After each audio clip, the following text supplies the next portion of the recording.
At this time, we also like to recognize any alumni in attendance. We thank you for being here. And also, thank you, alumni.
Please welcome to the field the Southern Virginia University Marching Knights.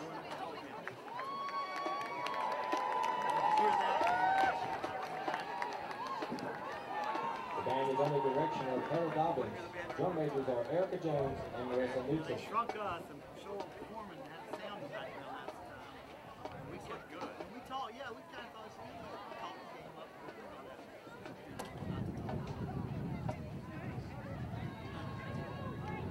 Support.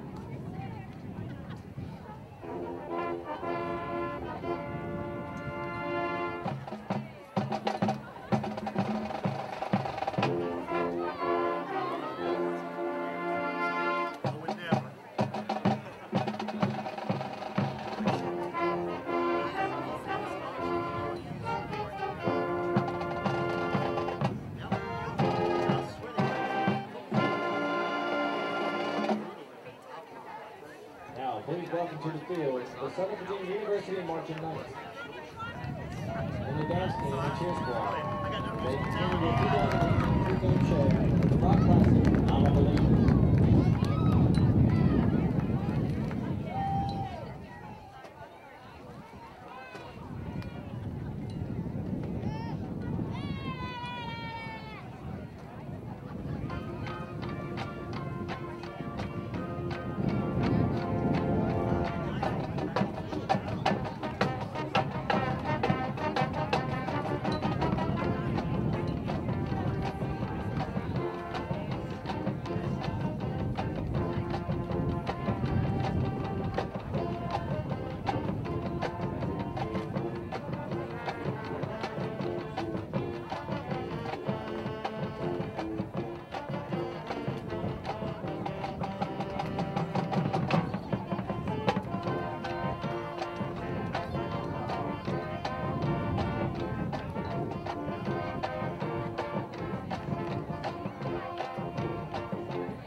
coin toss. This game will be officiated by referee David Doyle, umpires Barry Faber, head linesman David King, line judge Ralph Lidsley, back judge Daniel Boyle, side judge Dave Creed, and field judge Louis Malone. Today's captains for the Pioneers are number 1, Charles Faulkner, number 23, Kyle Fanning, number 56, Mike Bell Gamble, and number 94, Dan Townsend. And representing the Knights, we got 39, Jackson Hatch. Court will be President Eisenhower the head, Liberty Bell will be the tail. And after selection good time, tail. Welcome to the fields at Southern Virginia University for today's conference matchup between the Pioneers of WM Paterson University and your Southern Virginia University Knights. You're getting a good look at Main Hall, the spectacle on SVU's campus. It used to be called the Southern Inn, was then transitioned to be Southern Virginia Institute, and is now the jewel of Buena Vista, Virginia. And I'm Dawson Weidrich, with me is James Epps. If you're wondering, these legs were a special gift today from a family member of one of the players, Lake Apodaca. Absolutely. Lake's parents came here for the only game this year. He's from Oakland, California. And apparently, he's got 6 brothers and sisters, all sorts of cousins, family. They all show up at the mama and daddy's house. And they, as they say, we're part of their family on Saturdays now when we do this broadcast. And she brought these flowers, these leis. They're so beautiful. You can't smell them at home, but the flowers are fresh and they smell great. And they're just the sweetest parents in the world. I could not believe it. And they're sitting right below us, and they are so excited to be here. But really, we want to make sure their family knows we're thinking of them back in Oakland today. This is a shout-out to them and all of Lake's family. Absolutely. And Lake's looking to have a pretty good game today. So he's one of the defensive leaders for the Knights as they come to this game with a 2-6 record. They've had a lot of really close games. It's been a brutal schedule the past 2 weeks, some ranked teams in the conference. So it's been quite a test. The nation, right? So we had 3 of the last 4 games of 1 number 4 in the country, 1 number 6, 1 number 25. So it was a murderer's row for about 3 of our 4 games, absolutely. And it's time. Dawson, it's a beautiful day for football. I don't know if you're not here with us, but the skies are beautiful. It's gorgeous. And we'll be right back with you after the prayer national anthem.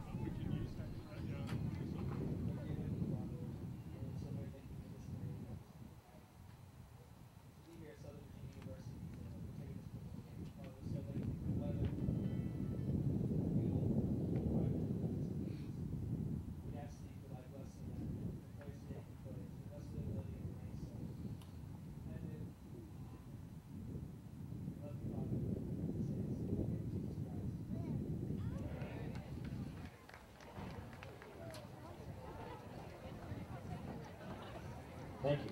Now, if you will all please rise, gentlemen, remove your hats and face the flag as the Southern Virginia University Marching Band, under the direction of Heather Dobbins, plays our national anthem.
And we're back. We failed to mention earlier that today is, in fact, the homecoming game for the Knights here. We had plenty of homecoming festivities early on in the week. In fact, we had famous singer Alex Boyer come to campus again.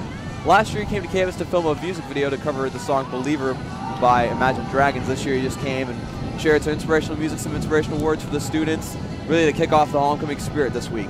It looks great. And, you know, we've had some rough weather last few days, so to have it clear off, blue skies shine, sunshine, we've got alumni here. They had a nice presentation. for a lot of the players all the way back from 2007. Real nice hats off from Coach Ed to think of them. We've got alumni and their family here. It by far will be our largest crowd of the season, and we appreciate that support. What a great day for a football game. Yeah, it's going to be some great atmosphere as the Knights will kick off to start this game. And a big story with SVU offensively is the quarterback position. And last week we had Zach Polson in, who the week before came in for Tate Briggs, who is unfortunately out for the year with a shoulder injury. And Zach Polson played after that in the week after. And so we're going to toss down real quick to our sideline reporter, Sam Tedderton, to talk to Coach Ed before the game. Sam? Hey guys, like you said, I spent a little bit of time with Coach Ed before the game, and I talked to him about the keys to victory today against WM Paterson. He told me the main focus for today is to get the running game going, have Akiva have a career day, basically. Akiva, he's statistically tied for first in rushing in the NJAC. So it should be interesting to see how they use him today.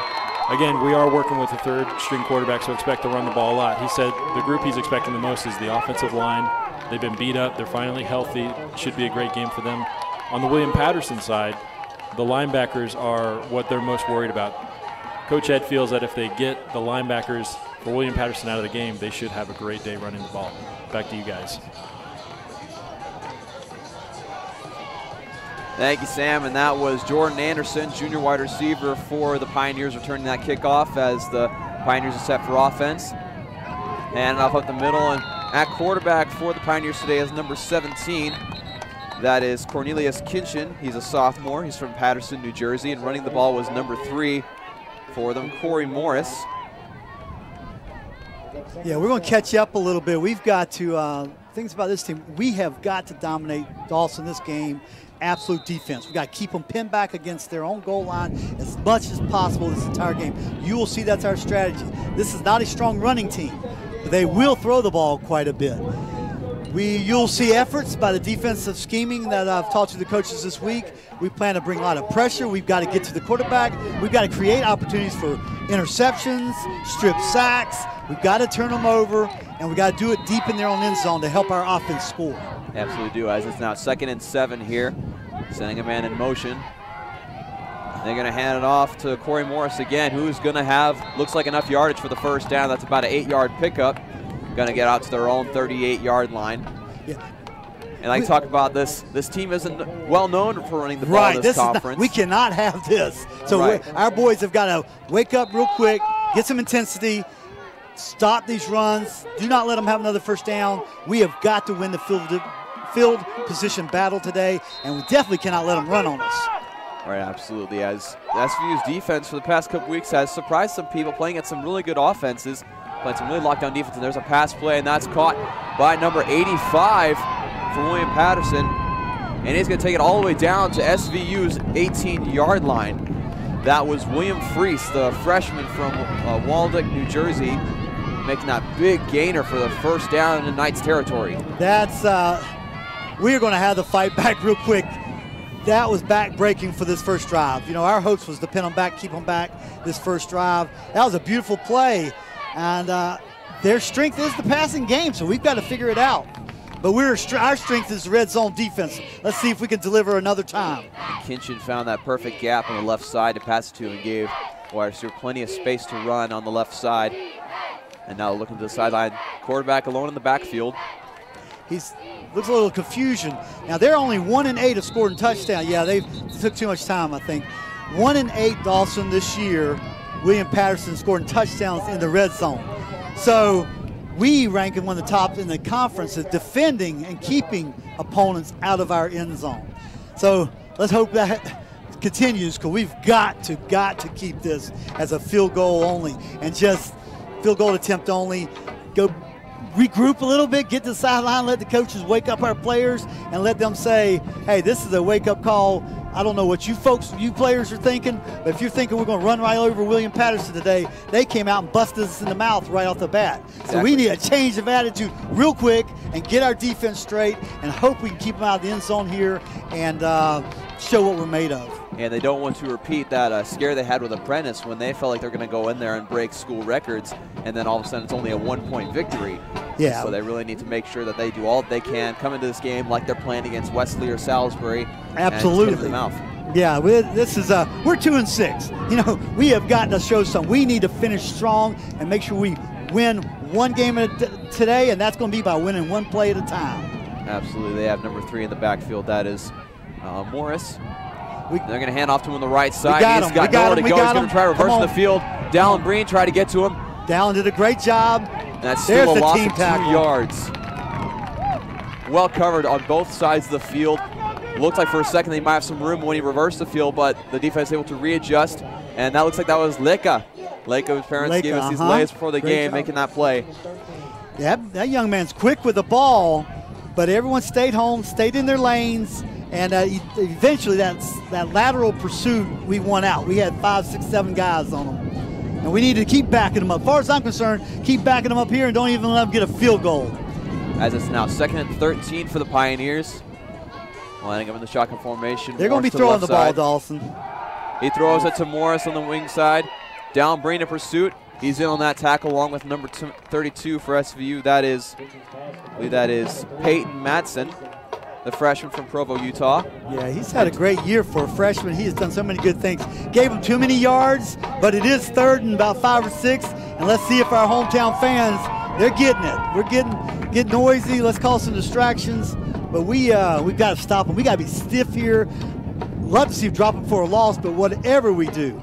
Now, see what happens here. Their passing game is not as effective when they're compressed in that little bit of space that they have left right now. Let's see what they got. Less space for defensive backs to cover. There's a quick throw. To the right side. And well defended by Neil Davis, who was the leader in tackles against Salisbury a couple weeks ago and was named one of the CSC Players of the Week. And he just has done a phenomenal job finishing tackles, solo tackles specifically, and just preventing so many big plays for the Knights. What he did so well there, he did pass interfere. He reached over the corner, got his hand in front of the ball, distracted, the ball went down. We held him out of the end zone. Let's see what happens on this field goal. That was a big, big play to get this thing going on the defense. It really was. They line up. This is number 97, Joe Stoltenberg, for the kick. Kick is up.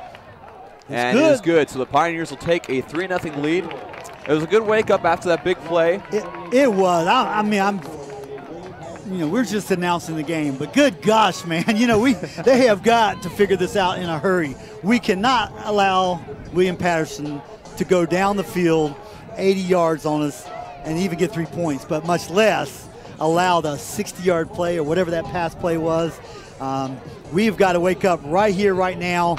Our offense, we've talked about it. We are way on down the list on the quarterbacks. We're going to miss Tate. We're continuing to pray for Tate Briggs to get healed and better, but he's out for the year. We then lost our freshman quarterback, our backup, due to an injury for this game and next game. So we're kind of on down the chart now. We're pulling in some guys that haven't played much quarterback this year.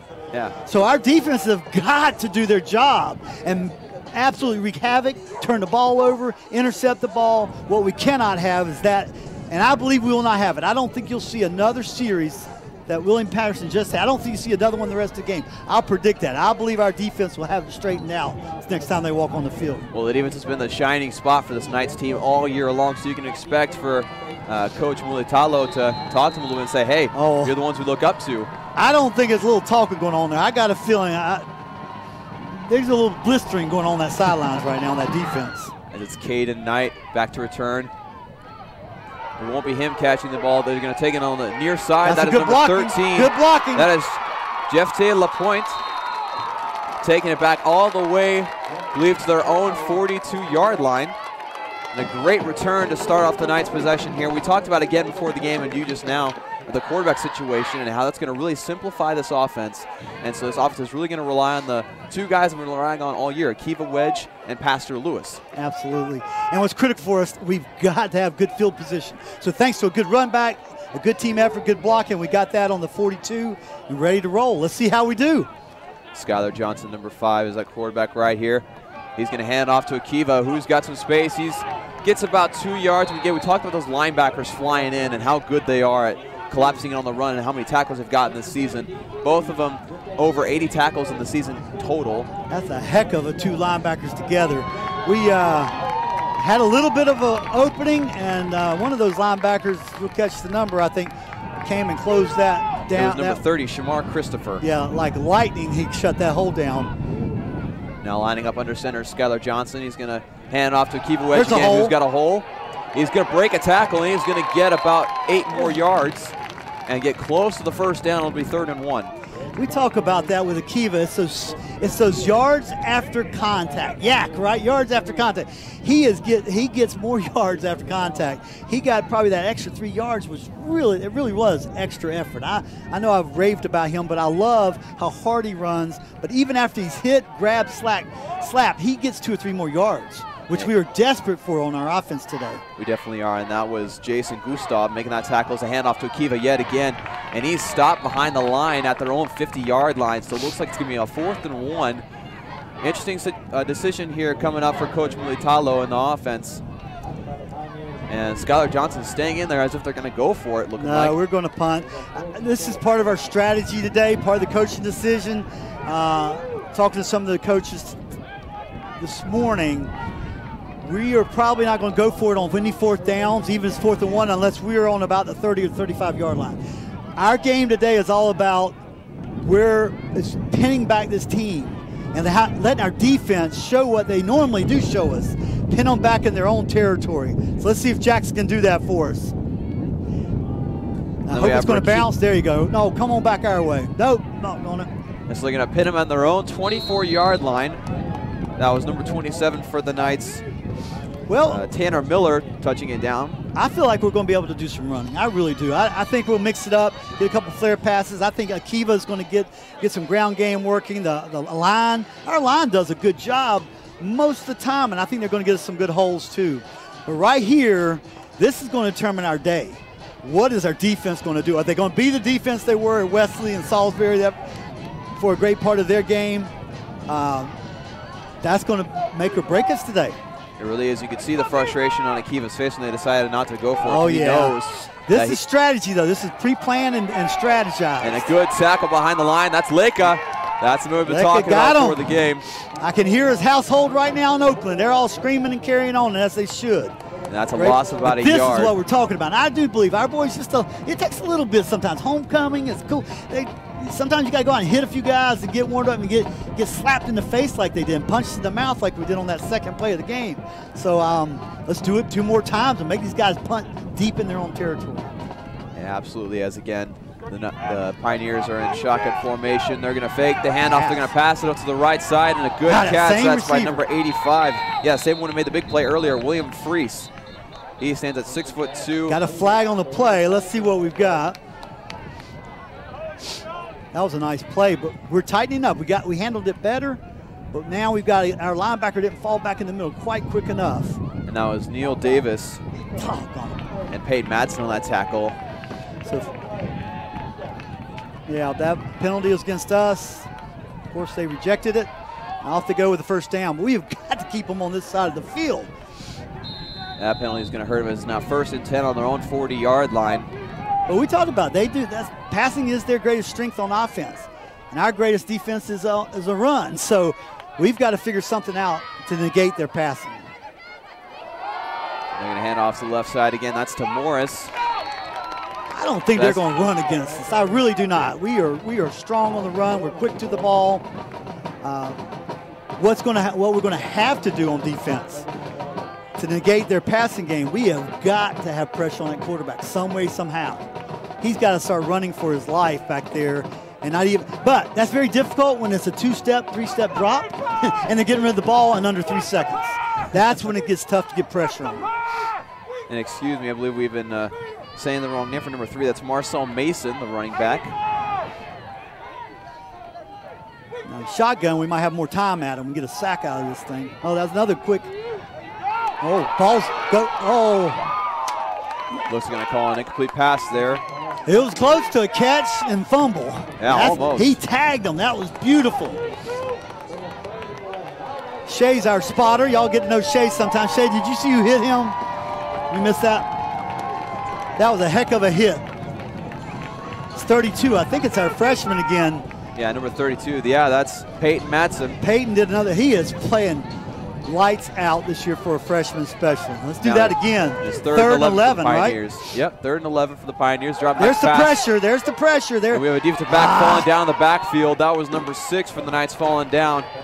That is slipped. Albert Green, the sophomore from Tucson, Arizona. Albert's been awesome, but he lost his footing. He did, number 19. QB put it where he needed it. I thought we had on that deep third. And those are backbreakers. I got to tell you, we've got to bounce back. But those third and longs, with your opposing team picks up a first down like that, that's just that's heartbreaking. But we'll come back right here. And that's Isaiah Duze making that catch as they have a new quarterback in for They the Pioneers. rotate. They got a couple I've seen on yards. I see.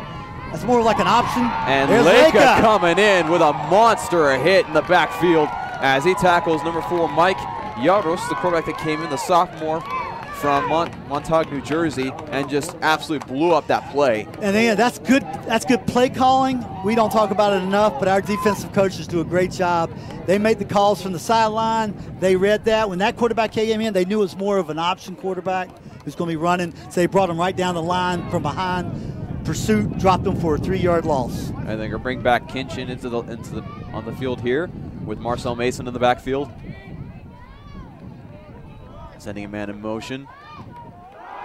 Gonna drop back to pass. He's got a man across the middle. There's another good catch and another huge hit by Leica Apodaca. Oh my gosh! If that doesn't get the crowd fired up, I don't know what will. Well, and I tell you, their receiver's killing us. I mean, he's the one that spanked us in the beginning, so I am thankful he at least knows we are on the field, right? Exactly. He now knows our linebackers and getting known personally there, and I'm sure Leica introduced his name to him too on that last one.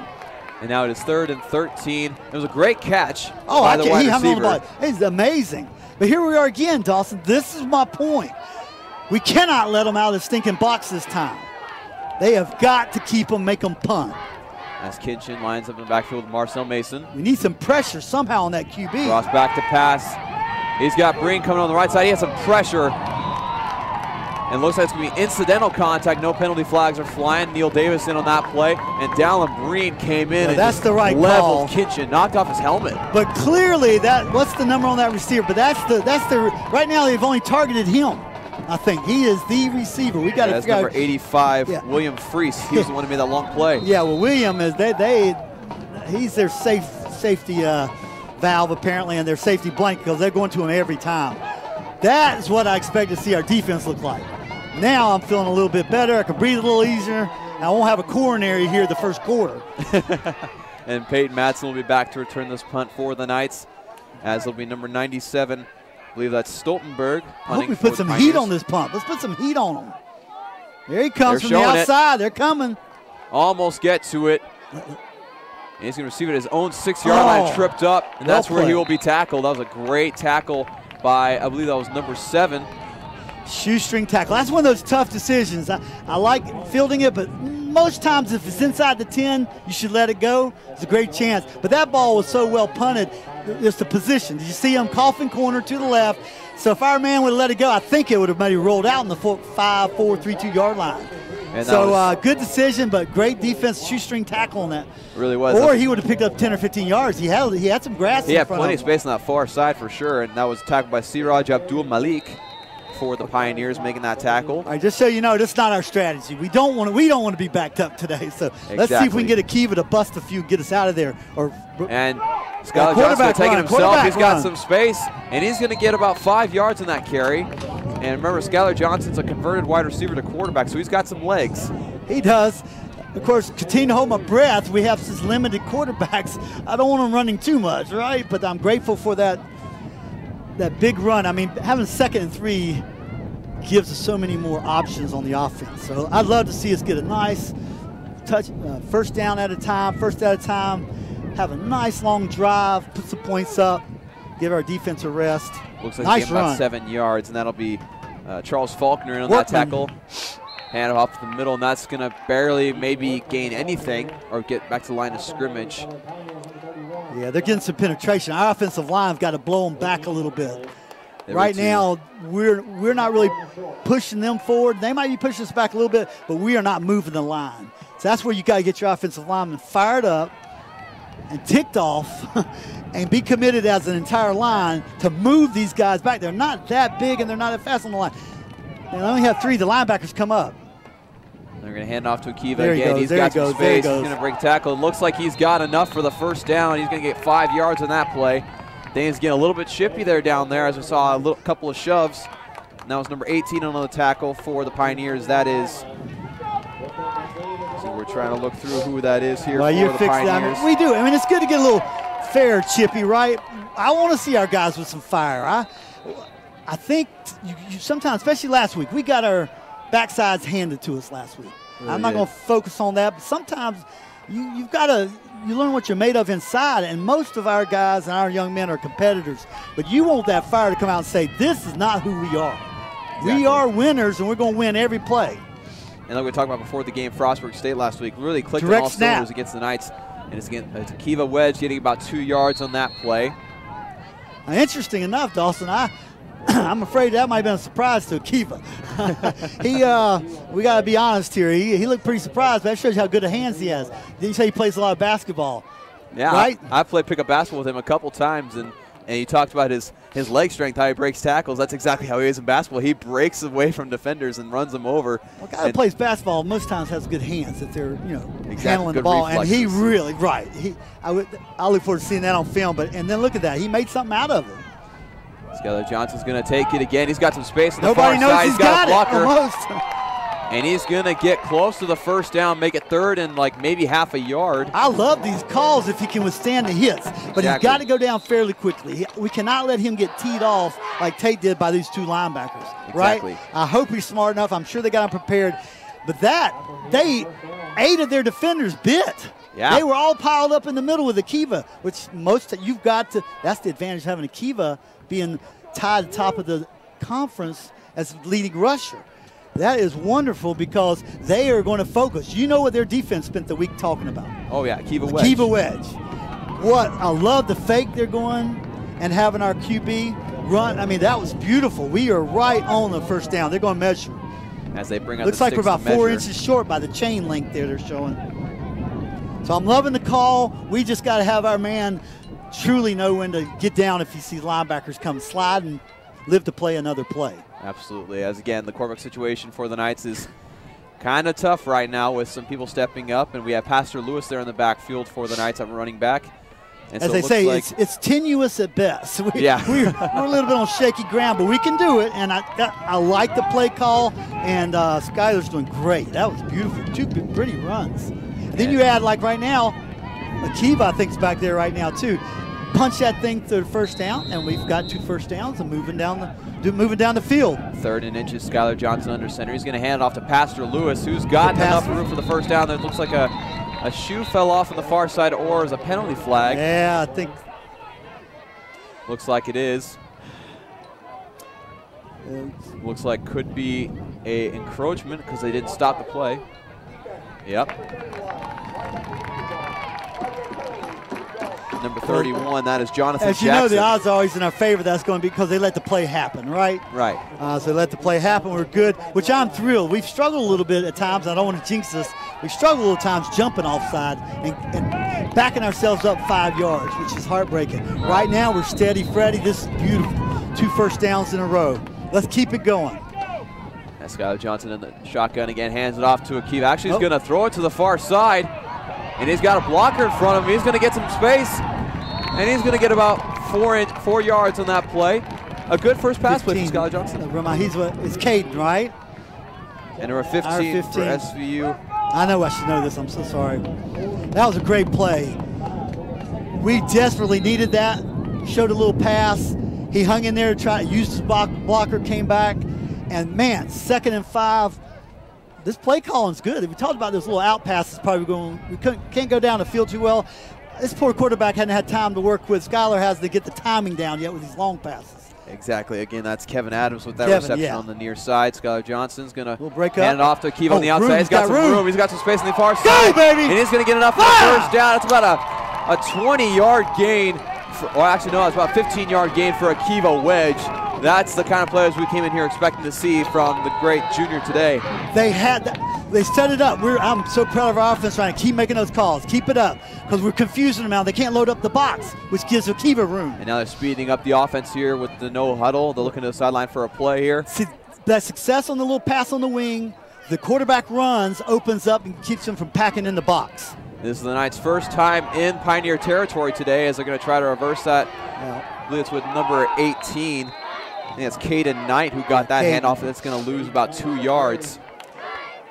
Well, it looks like a failed play, but I like the mix-up. Again, the call allows us not to let that defense put 8 and 9 men in the box, meaning stack the line to just, which will allow then Akiva, Workman, Pastor, allow those guys a chance when we do hand off to open up and get some holes. So it's keeping them honest. Exactly. Is what it's doing. As we're nearing just about 1 minute left in this first quarter, the Knights find themselves on the Pioneers' 48-yard line. There's a hole. Workman gets some space, and he's got the first down and a little bit more. Oh, my gosh. And the ball came out at the end, it looks like. Nobody knew it for a moment. We've lost. Yeah, they've got it. And they're going to give the ball to the Pioneer, or they're going to discuss it a little bit to see what the refs think. I wonder if he's down. One man's saying he's down.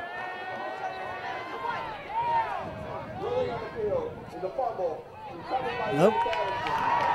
And so the Pioneers get a much-needed stop as SU's offense is really picking up speed. Hot almighty. That's the part that kills me. He was so close to being down. It was a great play up the middle. Again, holes being open because we're spreading it out. Ethan, great run. Just a great defense. Right. He had his hand in there and he just ripped it out at the very last second. Ball was floating. We can move it. But you know what? This is where our offense just showed our defense, hey, boys, we're going to score today. Now, defense got to shut them back, keep them back here deep in their end zone, and let's get the ball back and let the offense go ahead and run down. Let's get a score. I'm so hopeful after seeing that series. Absolutely. As again, the defense got to deliver right now. Line up with their own 23-yard line. They're going to hand off to Marcel Mason. Too many yards. Come on, fellas. And that's going to be a gain of about 4. Now we need to take 6. We need to take a lesson, Dawson, from them. And again, once you get them wrapped up, you get 2 men on a guy, 3 men hold them. That's when you drive for the rip. Right. And we need to do it ourselves and turn them over. And that was Licka getting in a tackle there. As again, it was a 4-yard gain. The Pioneers looking to the sideline for the play. We need to have a negative yardage right here game. Play. Marcel Mason in the backfield for the Pioneers again. They're going to fake the handoff. We got no pressure. We cannot. This is going. Got way too many. Some miscommunication between wide receivers. Thankfully. As it's intended for number 23. That is Kyle Fanning, running back from Ramsey, New Jersey. Well, we're fortunate there. 4 men are rushing, but we're only rushing 4. We've got to find, at least throw one more man in there. They're working at it, I know. We got to get pressure. 17, that quarterback's in there. He's throwing usually. Right. That other quarterback comes in, it's the option run. But we have got to put some heat. He had all day, and thankfully, now the wind is a factor for these quarterbacks throwing. He threw a little floater anyway. This 10 to 15 mile an hour gust is going to cause trouble. Absolutely. It's now 3rd and 6 here. Had 2. There you go. There's the pressure right there. There's the pressure. There's the pressure. He did not catch that. By number 7. That is. Oh, they're giving it to him. Siraj Abdul Malik making that nice low grab. Get the first down about the 40-yard line. I watched that after the game. That was on the ground. He picked it right off the ground. And that's why he kept rolling with it. That was a good sell. He sold it perfectly. And that was number 6, Albert Green there. Great defensively. He was over right on top of it, but not able to get to the ball. Again, our killer instincts has got to pick up because you get these guys 3rd and that long. Somehow we cannot let them pick up first downs. Exactly. Especially with an anemic offense that they've shown all year. Right. There's no excuse for it. So we have got to figure out a way. And still we can keep them on this half of the field. And they had better pressure on the quarterback at that time, but we got to get a little bit more. And we talk about all the time. Our coaches are really good about adjusting, not just at half. I think we're adjusting. I think that last rush, you saw an extra man. They call it pressure when they throw an extra 5th man rushing. They call it a blitz when they throw 6 men. That was pressure. They threw an extra man. They got some heat on him. Yeah. And he still got the ball ahead. About a second, if we could a second earlier, he'd been flat on his back, ball had been loose or something. So we're getting closer. But watch that heat get turned up a little bit more. I think that we went a little more conservative in the beginning. but then they kicked us in the teeth, and I think now we're going to have to get where we go after them some. Right, absolutely is. It's now the end of the first quarter, and so the teams are gathering up on the sidelines here, getting ready for the second quarter, as the Pioneers find themselves on their own 40-yard line after forcing that turnover from Ethan Workman. We got a little time here, Dawson. I want to recognize one of our football players from all the athletic teams. We have 22 teams at Southern Virginia University. John Malore, our senior, number 55 linebacker, middle linebacker, was named Knight of the Week, which if you go on the website, you can read about John, his accomplishment, but he's a heck of an asset to this team, to the university and the community. He had 10 tackles last week. He had a good game last week. So our hats off to John Malore and his family. You can be proud. What a good young man. And we were talking to some of our producers earlier in the game. They talked about how he's a huge Washington State fan and how he's growing out his mustache like the quarterback for them anyway. It's Marcel Mason getting the handoff. It looks like there's a penalty here behind the line of scrimmage, probably a holding penalty. It should be, and that will help us in our goal to keep them backed up, backing up. So we'll see what the official call is.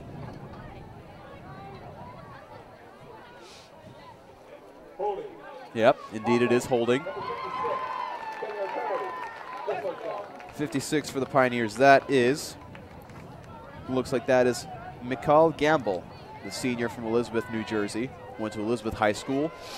He's guilty of that play as they back it up a good amount of yards, about 10 yards. And so it'll be second and 20, or first and 20, excuse me. First and 20, spotted the foul. But this is where, again, we get more mature and get that killer instinct.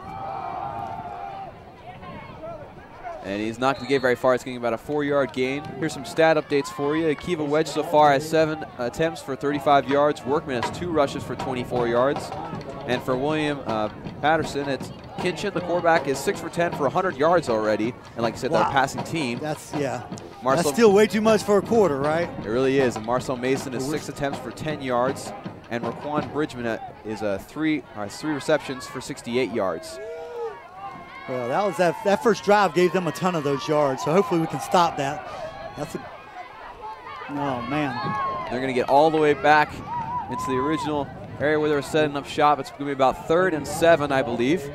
I'm hoping so. It looks like that's where no, they gave him a better spot than that. Let's see. And that was Albert Green on that tackle there for the Knights. He popped them going out. Yep, 3rd and 6, 3rd and 7. Again, we got to bear down. They got way too many yards on that second down sweep. But it was well executed. They swept to the right, had 3 blockers. He was patient, rode his blockers out. Let's see if we can stop him right here. Kinchin we got too much time again. Bad throw, though. Bad throw. It's intercepted by Neil Davis. He's got some space. He's Stay on your feet. Go, Neil. He's got some blockers ahead of him. Tuck that ball. And he's going to get all the way back. Oh, baby, that's what we're talking about. Side of the field. The stands here are going insane. This is the loudest we've heard it all year long. It's so good to hear these fans have something to cheer about. And Kinchin threw that into double coverage and way overshot his receiver, and Neil Davis was right there to make the play. Well, we're going to play a little deep. He was playing a little deep anyway, a little center field, and it's set up perfectly. We talked before. We'll talk about now. The defense has got to rock this game. They've got to have interceptions, sacks, strips, calls, fumbles, and that was a great start. And he stuck with it. Man, that's good balance there to stay on and get us another 20 yards back on his run. Great field position. Blocks. As you see them giving him the sword on the sideline. And Skylar Johnson on the far side. Got a flag down. And they're really going after that football as they stripped it out at the end of that play. He was down already. But we'll see what the penalty is. I'm afraid it's a hold there. We had a man leading on that left side. Oh, our boys we've got to have one of our best penalty-free games at all possible. Our offense cannot withstand backing up. Yeah. Dawson, we're actually moving the ball, doing somewhere. Interesting enough, William Paterson is the least penalized team by yards per game in the conference. So normally they don't make many mistakes like that. But we had a nice play going, and it backed us up. Now we're 1st and 20 like they were. And that was Ethan Winfield guilty of that holding penalty.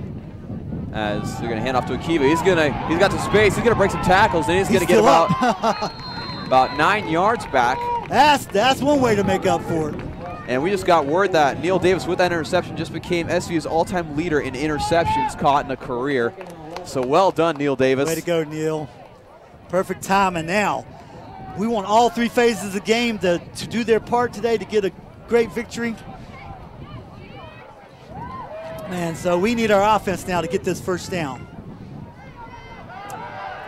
And Skylar Johnson rolling out to the left side. He's got some pressure. He's going to try to throw, and it's almost intercepted by number 18. That's Rakeem Bennett. And so that's going to make it 3rd and 11.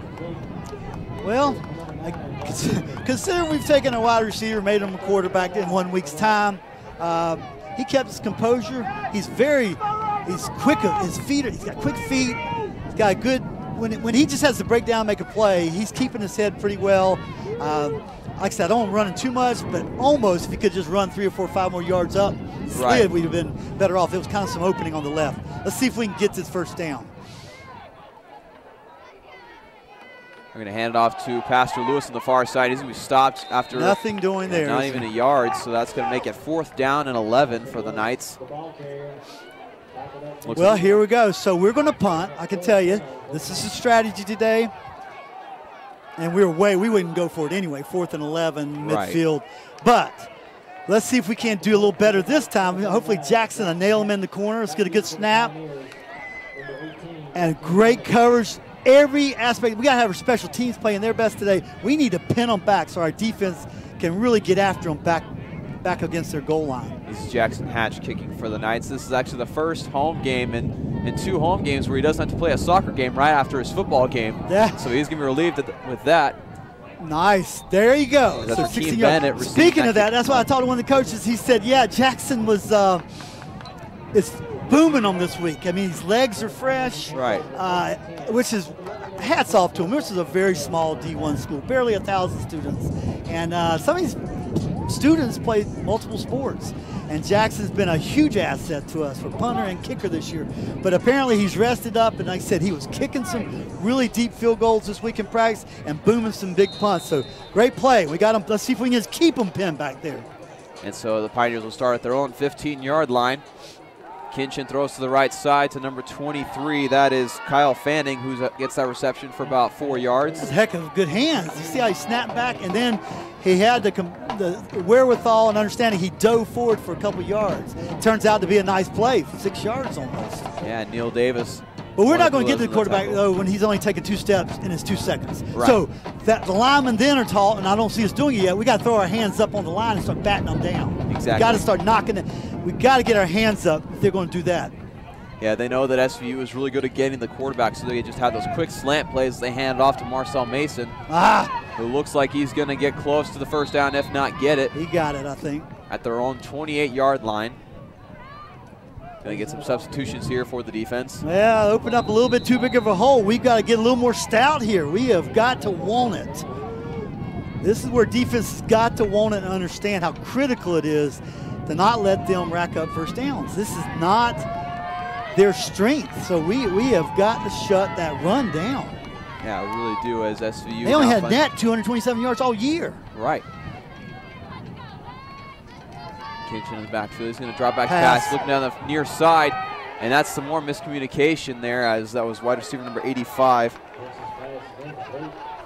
He was well covered. That's what I'm liking to see. Sometimes so once I saw the pass was going to be wild and out of bounds, I just glanced down and we had excellent coverage on their receivers. So I'm feeling good about that. One who got that big hit from Leka earlier in the game and made that solid catch right before. So he's been, like we said, the primary target for the Pioneers so far. He has. He is the man apparently. Now we see him set up on the far outside man-to-man coverage. And believe me, his quarterback's going to be eyeing him. Kinchin drops back pass. Looking to set up a screen here. Come up. And it's going to pick up some great yards, some great space. And Neil Davis right there on that tackle, along with number 10 for the Knights. That is Sergio Mamone. Sergio's trying to strip, doing what he should. Yeah, like I said, that just takes the air right out of me a little bit.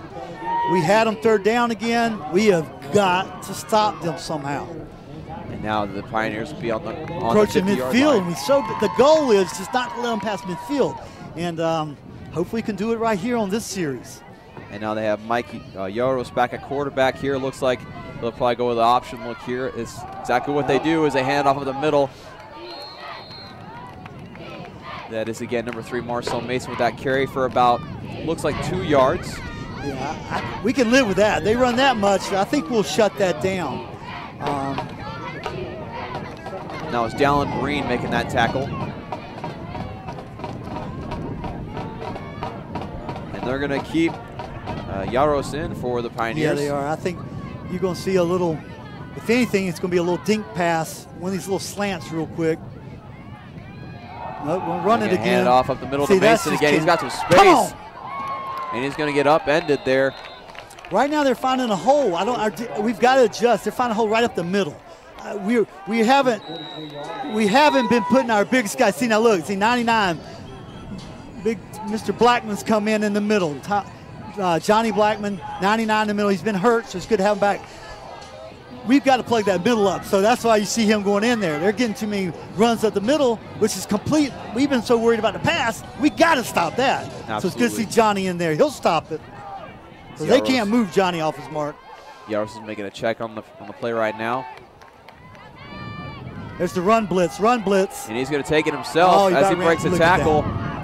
But he's only going to get about 5 yards there on that carry. He snuck through the little hole on the right. We had what we call a run blitz on the right side. We had it shut down, and he squeezed that little hole. That's a great play. Really is. This is now 2nd and 5 for the Pioneers, now on SVU's 37-yard line. As you can hear, the wind's starting to pick up a little bit here. Again, it's going to be a problem for this passing game. Probably why they're putting Yaros in at quarterback, just because of the wind. There's the hands up. And there's a fumble there. The Knights look like they might have gotten on top of it. We need it. There you go. And they're going to give it to the Knights. Beautiful.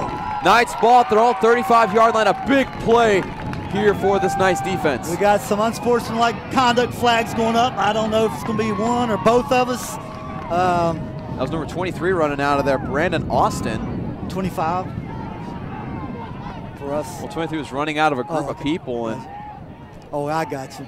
Yeah, we'll just see it. The refs sorted out. Could be offsetting penalties, or. We'll hope so, because if that's unsportsmanlike conduct, I believe that's going to send them back either 5 or 10 yards. It'll be 10. It'll be 10 yards. It'll be 10 yards. And so that'd make them on their own 25, which wouldn't be 15. awful, but would definitely be. But it could just well be against them, so we'll see how that plays out. But it's good to see the fumble. You know, we're going to have to start scoring some doggone points. We turn the ball over, we play great defense, do what we have to, but we've got to this time hold on that ball and shove it down their throats all the way down to the end zone. We have got to give our defense a chance and get a lead and take some points. And I think the momentum, we talked about in the past, the momentum, our young men need to feel good and have some big mo going our way.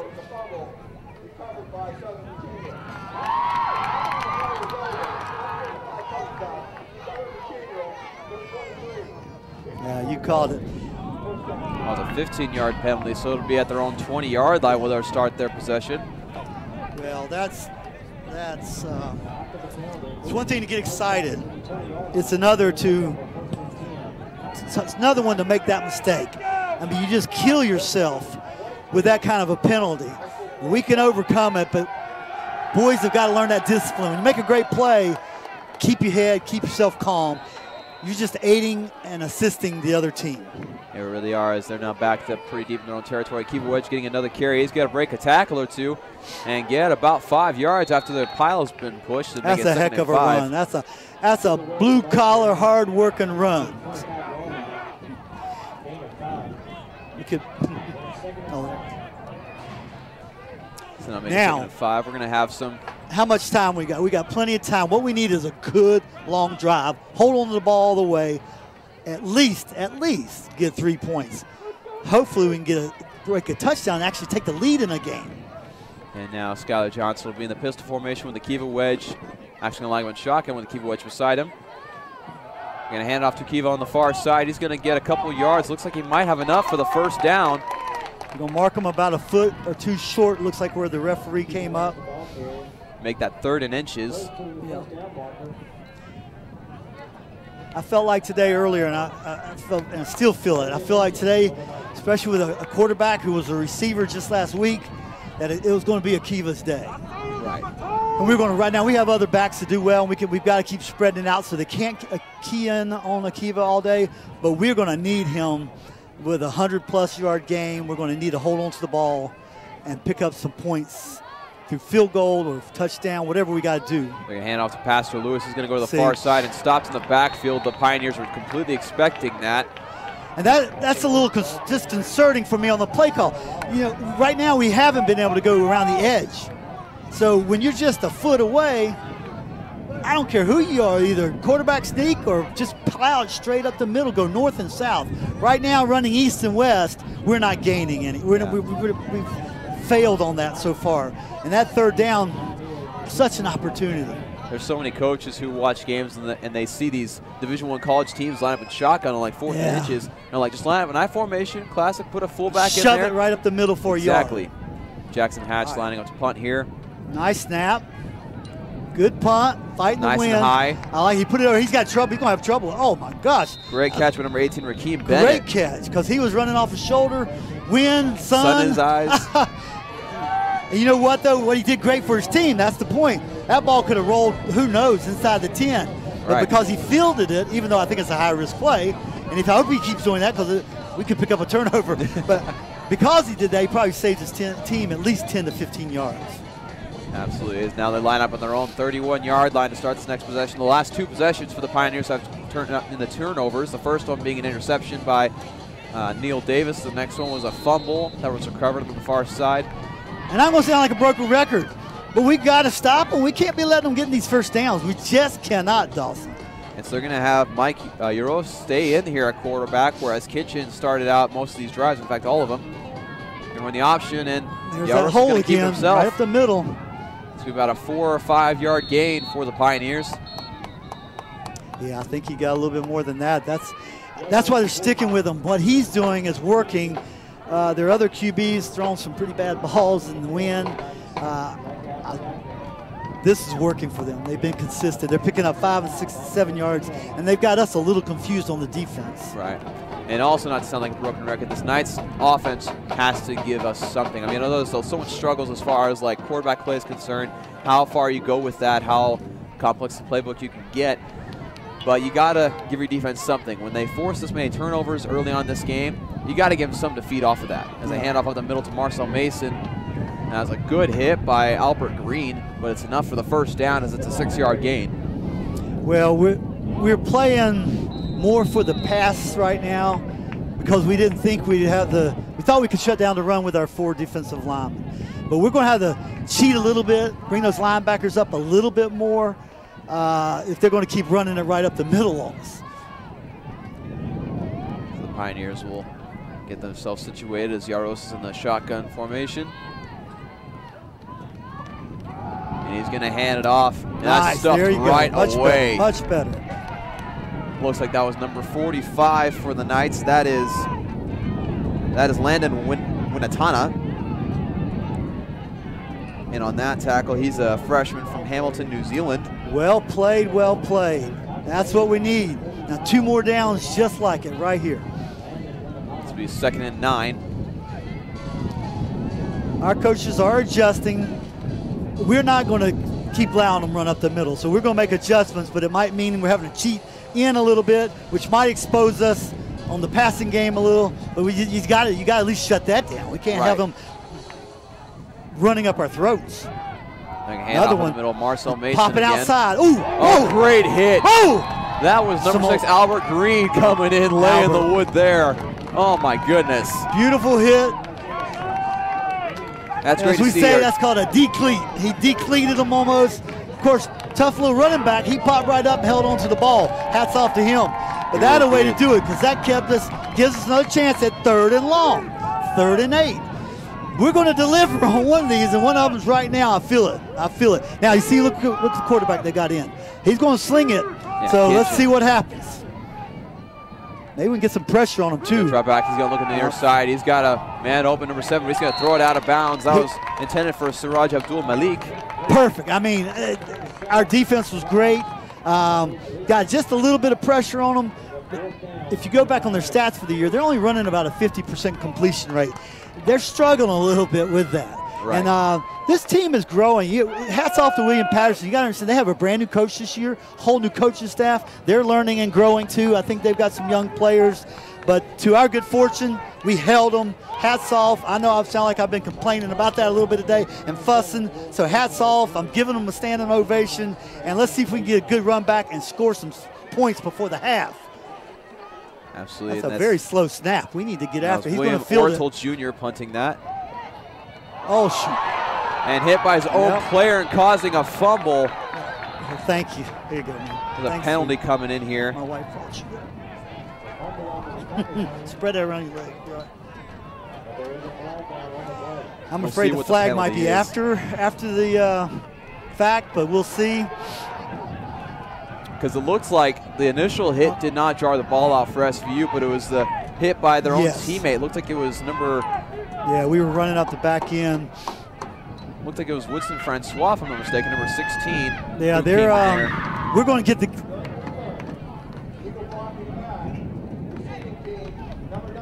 So it's... We've lost it on the turnover. Yep. So... All right, Dawson, you don't want to see a grown man cry, but you're getting ready to see it almost. So we talked about all three phases of the game. I appreciate the effort and hard work, but somehow we have got to figure out how to hold on to the ball. To turn it over this deep into the end zone, this close to our end zone, is brutal. But I'm praying and hoping our defense is up to it. We figure out something. Yeah. We turn them over again. I mean, I hate to keep praying for miracles like that, but we have got to do something. Gosh, such a good defensive stand. Let's see what we do here. You got to suck it up, you know. That's how you got to suck it up and get it done. So at the middle again, much better. See how they adjusted. Stuffed right at the line of scrimmage. There's so many nice tacklers in on that play. And we talked about defensive stands, and I really like how the linebackers are playing. Linebackers are flying up. You see the big hits by Licka and then also Albert Green. And well, we were playing the pass and preparing. That's what the preparation's been this week because they've run the ball so little and so unsuccessfully all year. But they had to adjust because they're smart. They made good adjustments this week, and they're burning us up the middle. So now we're committing more men a little tighter up on the line, and we're good at stopping it once we commit for it. So see how they come all the way up? We're tightening up on them, so we're not going to at least let them beat us like that now. And they're attempting one rush. All right, then Yaros is going to fake it. On the outside. Gosh almighty. And that is number 26. That is Kobe Roberts, running back, freshman from Summers Point, New Jersey, getting that carry all the way. Now, that's the challenge with that is once we commit to block the middle, stuff the middle, our outside linebacker and our DN has got to watch the keys and see if it starts to bounce outside. They've got to come laterally, and they've got to stretch it out. We let them get too deep, pick up a first down, first and goal. All right, red zone defense. First and goal at the 8-yard line. Yaros has a nice snap. Nice tackle in the backfield. That is Dallin Breen, baby. He's been the man that's been getting the tackles behind the line of scrimmage all year. He's been the one leading the team in sacks. Way to go, Dallin. Yes, I've told you before about his nose for the ball, his instincts, how he shoots the gap just at the right time sometime. And not only did we need a big play just to stop it on the run, but to have him penetrate and drop him 2 to 3 yards back, move these guys back. Again, we got to at least keep them out of the end zone for a touchdown. We'll live with a field goal and then get our offense on fire somehow. But it's right before half. We cannot let them score a touchdown right before half. Yeah, just a minute and a half left in the second quarter. Kinchin is back at on the ground. Snap. And Mason's going to pick it up, and he's got some space. Oh, there we go. There he goes. He's going to get about 2 yards. 2 or 3 guys there. Almost complete disaster for the Pioneers. Still able to get some positive yardage. Yeah, it's a heck of a impromptu play on his part, but thankfully our guys responded. I thought it might jolt it loose at him because he didn't look like he ever had a good hold on it. Third down right here. Keep him out of the end zone. You can give him 2 or 3 yards. Yeah. Do not let them score a touchdown. What do we got? Under a minute to go. Half. We've been here before. Do not let them score. Give them a field goal attempt. Anything can happen on a field goal attempt. And then get ourselves together at half and come out and win this game in the second half. And the Knights receive the second half kickoff. He's going to throw the ball. Right, they are. There's no running back in the backfield. Looks like they're going to go call timeout. Yep. They have trips right, receiver on the left. They're committed 100% to throw the ball, and they're going to throw it in the end zone. Right. Now, so we far, were surprised they had a pick play, kind of a wide receiver screen set up that they could run it in. do a little slant coming right. So anything like that's a couple things. Obviously, we've said it before, but when you're on the 10-yard line, you got 10-yard deep end zone, you got 20 yards to work with. Everything compresses, and it's an advantage for the defense generally when you're talking about trying to pass it in. When they throw the ball, so far this quarterback hasn't been super accurate. If we could keep him a little off balance and just cover up, we have a smaller area to cover. As long as we don't get picked, like you said, Dawson, we stick with our men, keep them out of the end zone. Who knows? I've seen us intercept. We can intercept the ball on this kind of play too. Really could. I mean, there was a couple weeks ago against Wesley when Wesley was in the red zone and we ended up getting intercepted. I believe it was number 32 who did that, Peyton Madsen. Yeah, and ran it back all the way to the 35-yard line. And you see Coach Ed Militalo there, still looking for his first home win as head coach for the Southern Virginia University Knights. We need a home win this year badly. This is it. That'll catapult us into next week with a chance. So I at least appreciate our fans. They understand the importance of third down. Let's see what we come up with. I'm feeling good about it. Something good's going to happen for our defense, right? They're going to make it happen. Now Kinchin back in here, and he's still going to have a trip stride on the far side. Their main wide receiver, number 85, is out on that side as well. That's Raquan Bridgman. And he'll look to the left side, actually. Pressure. A slant play, number 19. Just like we called about. There you go. Shoot. Right at the 2-yard line, stopped by number 28. That's pushing the bend on break. We're pushing that a little too close here. Malachi Fotu making that tackle, making it fourth and goal I at the 2-yard line. think they're going to go for it. It's not fourth in inches. It's fourth in 2 yards to go, right? It's on the 2-yard line where his foot is. The ref see the ball. Yeah, 2 or 3. Well, about 2.5-yard line. 2-yard line. So this would be massive if they go for it like it looks like they are. It looks like they're going to wind down the clock and kick a field goal here to end the half. Well, let's see. As you see the clock going down all the way to 2 seconds and then take a timeout. I'll be honest with you. In some ways, I want them to try to go for it. And they still might. The way they're huddling up, I'm thinking they might go for it. I'd rather them kick the field goal, so I feel like all we need is a touchdown to take the lead and win the game. However, how powerful could it be if they decide to, and I really think they're planning on going for it. And you're away from home, you got a chance to put up a touchdown. They don't score a lot of touchdowns. I think it's the play I'd probably be making gutsy. Now, for us, on the flip side, yeah, especially you're a team like William Paterson who's looking for the first win of the season. Absolutely. You want to take chances. Absolutely. If we stop them, then we'll be fired up because you can count 2 or 3 plays in a game sometimes that really the whole game hinges on how it goes. And this is one of them. This is one of them.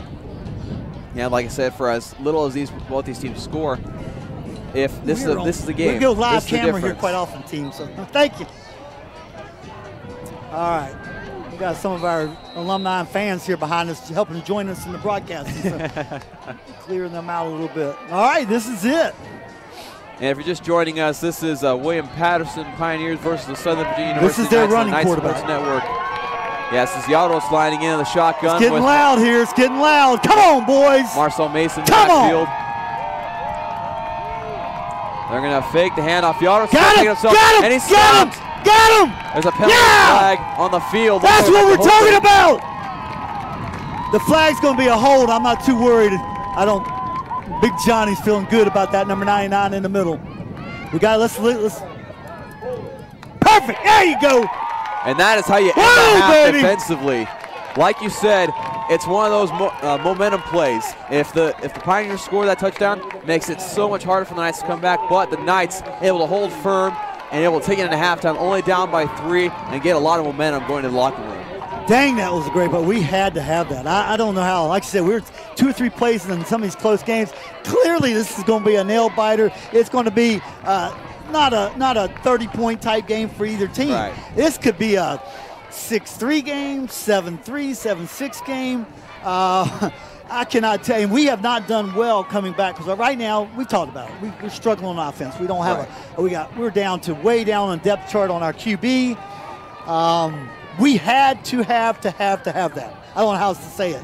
And the defense delivered again for us.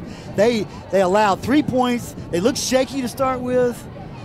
They had, I think, an attitude adjustment on the sideline after that first series, and from that point on, they really did hold the line beautifully. They bent some, but they did not break, and I could not be more thrilled with the outcome of how the way it was going to go.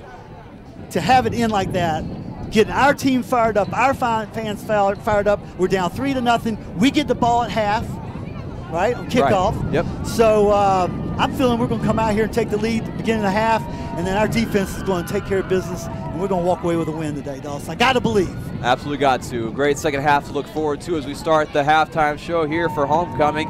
Got some dance numbers for the Spirit Squad of SVU. We'll also look forward to hearing from the school's first ever marching band here on the field. And so we'll be right back for the second half of this football match between the Pioneers of William Paterson and your Southern Virginia University Knights. We'll be right back on the Knight Sports Network.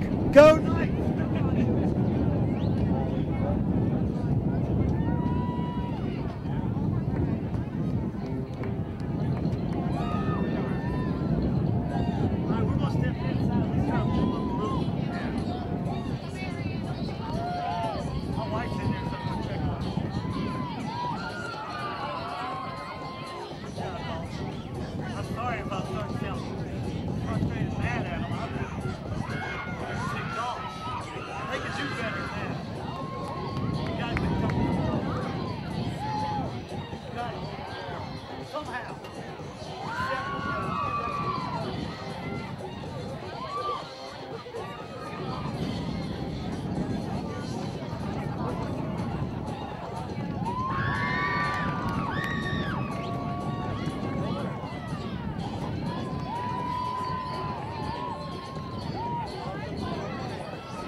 Please welcome back to the field the SVU Marching Knights. Enjoy this performance of the 2018 halftime show, The Music of Journey.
song was the band's biggest Billboard hit, reaching number 2 in February of 1982.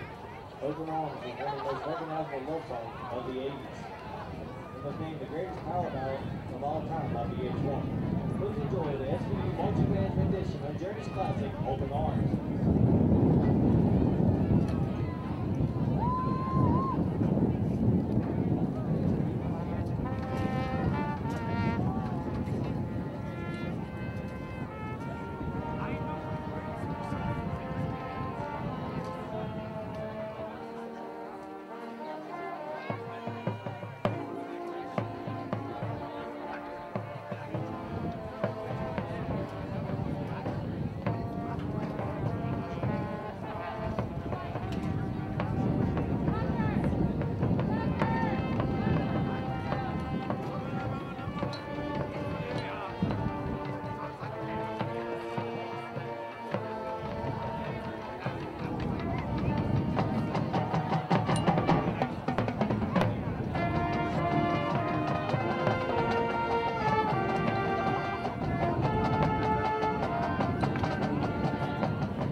Enjoy the night marching band that performs Don't Stop Believing.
After finishing her bachelor's degree here, she plans on going through school to become a mental health counselor.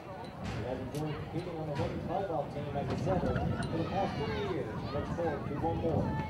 She enjoys being outside in the sun, laughing with her friends and family. Yes, if you're wondering, she is related to Davy Crockett.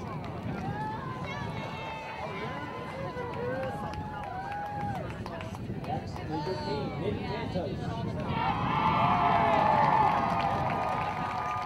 The oldest, but triplets in his country's line. He is an Eagle Scout who loves people and has been public speaking since the age of 10. He enjoys sports and his favorites are football, baseball, mixed martial arts, basketball, rowing, and wrestling. He dreams of creating a real estate empire and to someday buy his dad a mansion.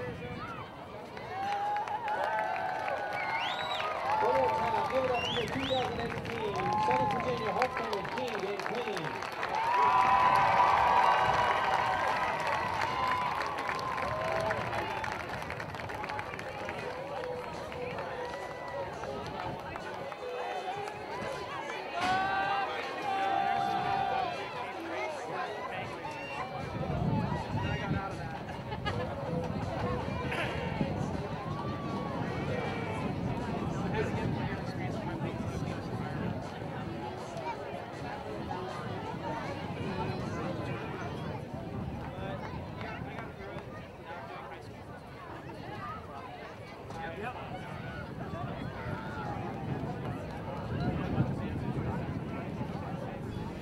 Dawson Widrick and James Epps here after these halftime festivities. Congratulations to the royalty this year, and good job to the marching band and for the dance crews for SVU. Just a great job overall, great homecoming spirit here. We wanted to update you on some things that have been happening with Night Sports Network and Night Sports as a whole. And first off is the women's volleyball team. Their season ended this past Tuesday, unfortunately, in the first round of the CAC Conference playoffs against Salisbury. They had beaten Salisbury early on in the season, but this time fell 3-0, and had a great season overall. I had the chance, along with Shay Malouf, to commentate on those games, those home games at least. And it was just a great season overall for growth. The inaugural season for Coach W. Baker. Had used a lot of freshmen, had a lot of injury things that had to really help him adjust and get some great experience, but great leadership by the lone senior, Allison Teagues. And again, overall, just a great season to build off of. A lot of potential for next year as far as these young players are concerned, stepping up and continuing to improve. And just so many things that went right for them this season that they can build on for next year. And we also had a lot of big news for cross country this year. Yeah, they had the first ever CAC cross country meet here, right? So we hosted the championships. That's right. Hosted the championships here in Buena Vista for the first time ever. Our men's cross country team. We finished third overall. We also had some couple great performers. Two of our runners, one finished in the top 10 in the 6th place. Mike Myers earned the 6th spot, and then Coulter May. finished in the 9th spot. 2 of our women runners also finished in the top 25.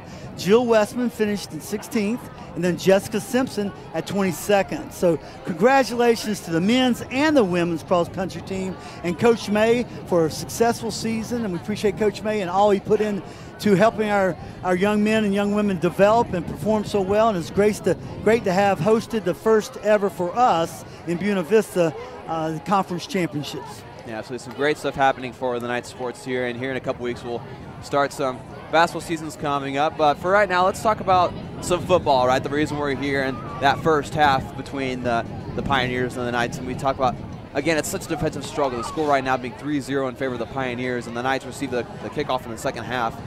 And like many games before, some great stuff we're seeing from the defense. I mean, they were shaking up at first, took a little bit of time to warm up, but I know I was sounding almost ill the first series and the first part of the first half, but we let it just slip.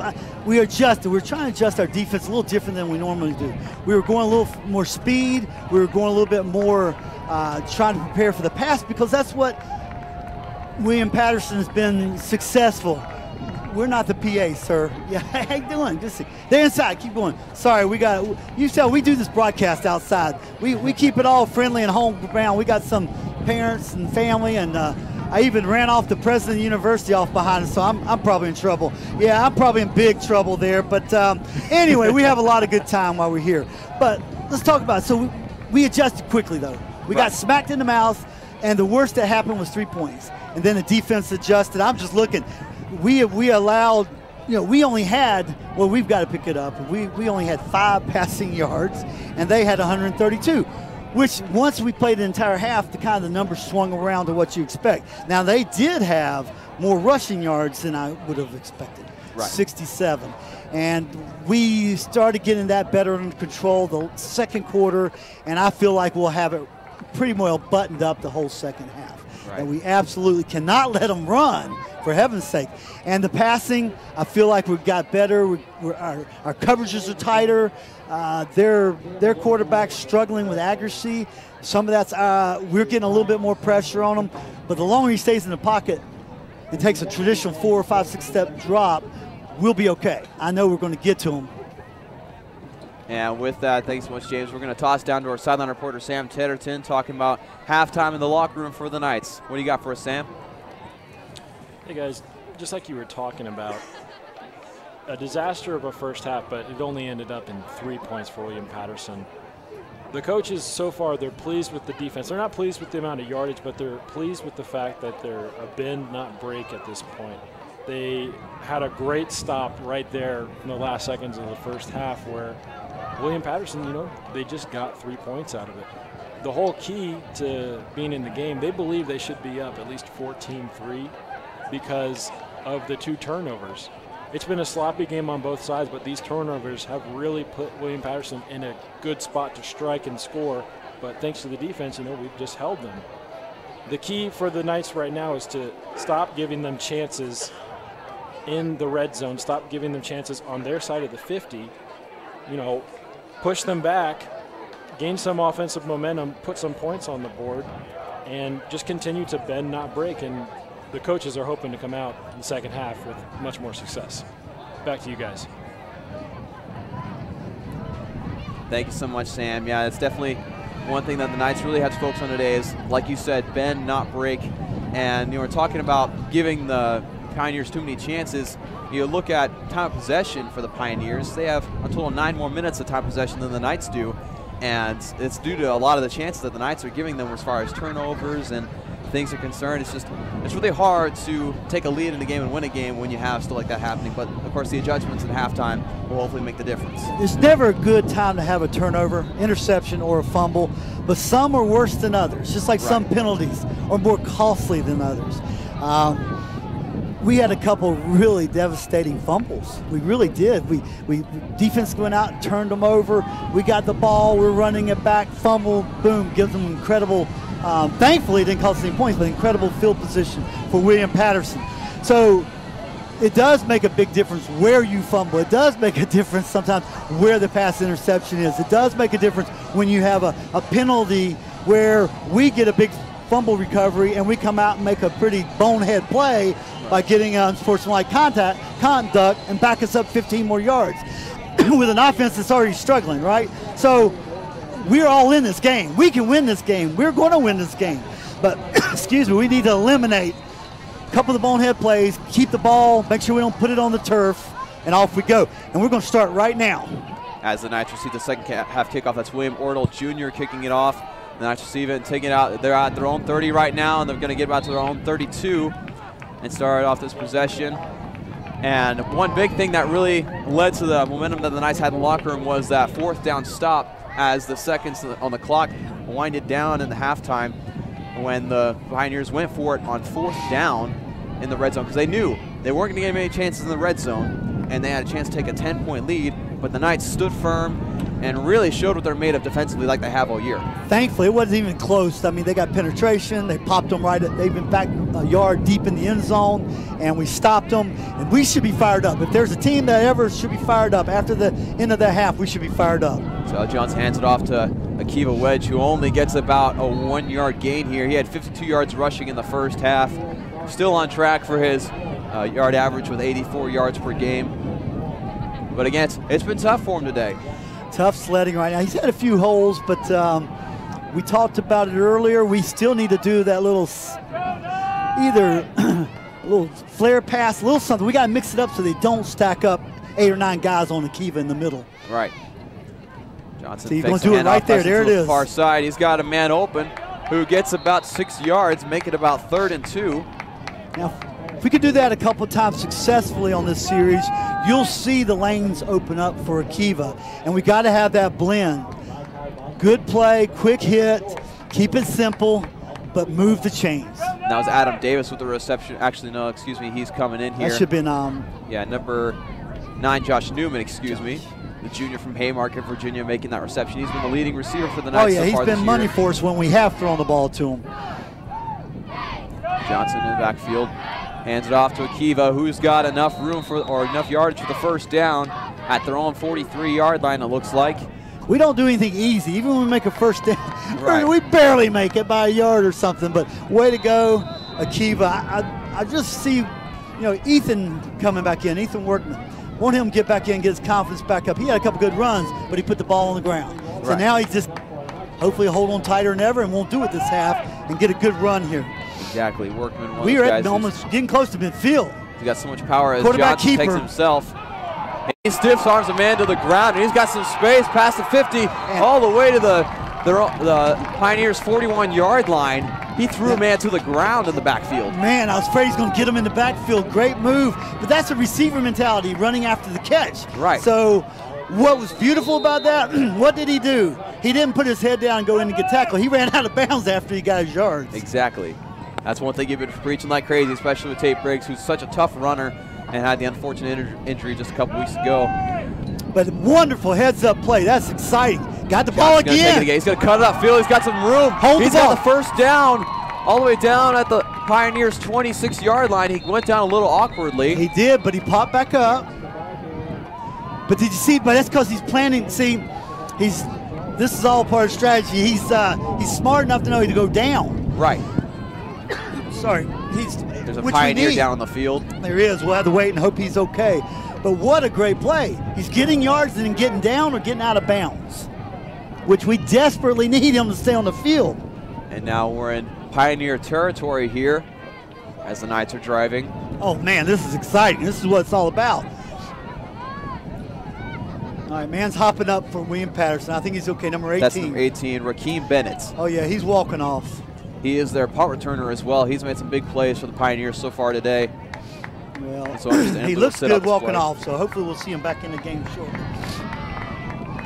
But, man, that's great to see. This is playbook simple. I said before, this wide receiver's got the idea. He kind of makes it up as he goes, which is what we need. Skyler is. And, man, let's keep it moving. What a way to start the half. Let's see if we can go down and score some points. Pastor Lewis in the backfield. Got the ball at the middle. And he's only going to get about 2 yards. He stood up by the defensive line for the Pioneers. That's number 31 in on the tackle. That's Jonathan Jackson. Yeah. Heck of a play, but you got to. We're trying to keep them honest too. We want we keep feeling like that hole in the middle might open up. And Pastor squeezed 1.5 yards out of us, so we'll take that. But we are now in 4-down territory as far as I'm concerned. And Jackson, like I said, he's resting, ready for field goal attempt if we need it. We just got to walk away with some points. All right, Akiva Wedge in the backfield. They're going to hand off to him on the far side. He's going to try to find a little hole, and he's still on his feet. And he's going to get about 9 yards. What a fighter, what a fighter. Looks like it's right at the yard or line to gain. Well, like I said, we don't do anything easily, so we got to get right to that 3rd down and 1. But 3rd down and 1's a whole lot better than 3rd down and long, which we've been experiencing. Absolutely. And those situations we're forced to pass, and right now with the situation we're in, a quarterback makes it difficult. So this is definitely more manageable. Although it's been tough for them to get those short yardage situations today as they hand it off to Akiva. Boy, I hated you called that, Dawson. You felt it and called it. That's exactly right. They hit us in the backfield. The Pioneers have done a good job as far as limiting those short yardage situations for the Knights. They sure have. All right. Jackson's going to earn his big contract money right here. We need a field goal, something bad. With the breeze blowing, it's not that easy. And Skylar Johnson's the one who holds the kicks here. He's doing double duty today. He is. It's going to be a 35-yarder. Come on, Jackson. Let's tie this game up. Good snap and hold. Snaps good, holds good. That is off the side. Looks like the hold might be a little off. Skylar Johnson on the ground acted like he was disappointed with himself about something, so maybe something didn't quite go right with the exchange. Yeah, I don't even think a hand got on the ball. Yeah, something happened on that. We've always talking about special teams. We haven't had a lot of field goal attempts this year. Skylar's got a lot on his mind, but we just never got the ball up. It took a hard left, and that was it. But look where we got them. We got them back on the 20-yard line. Let's keep them back there. Let's give our offense. They're moving the ball.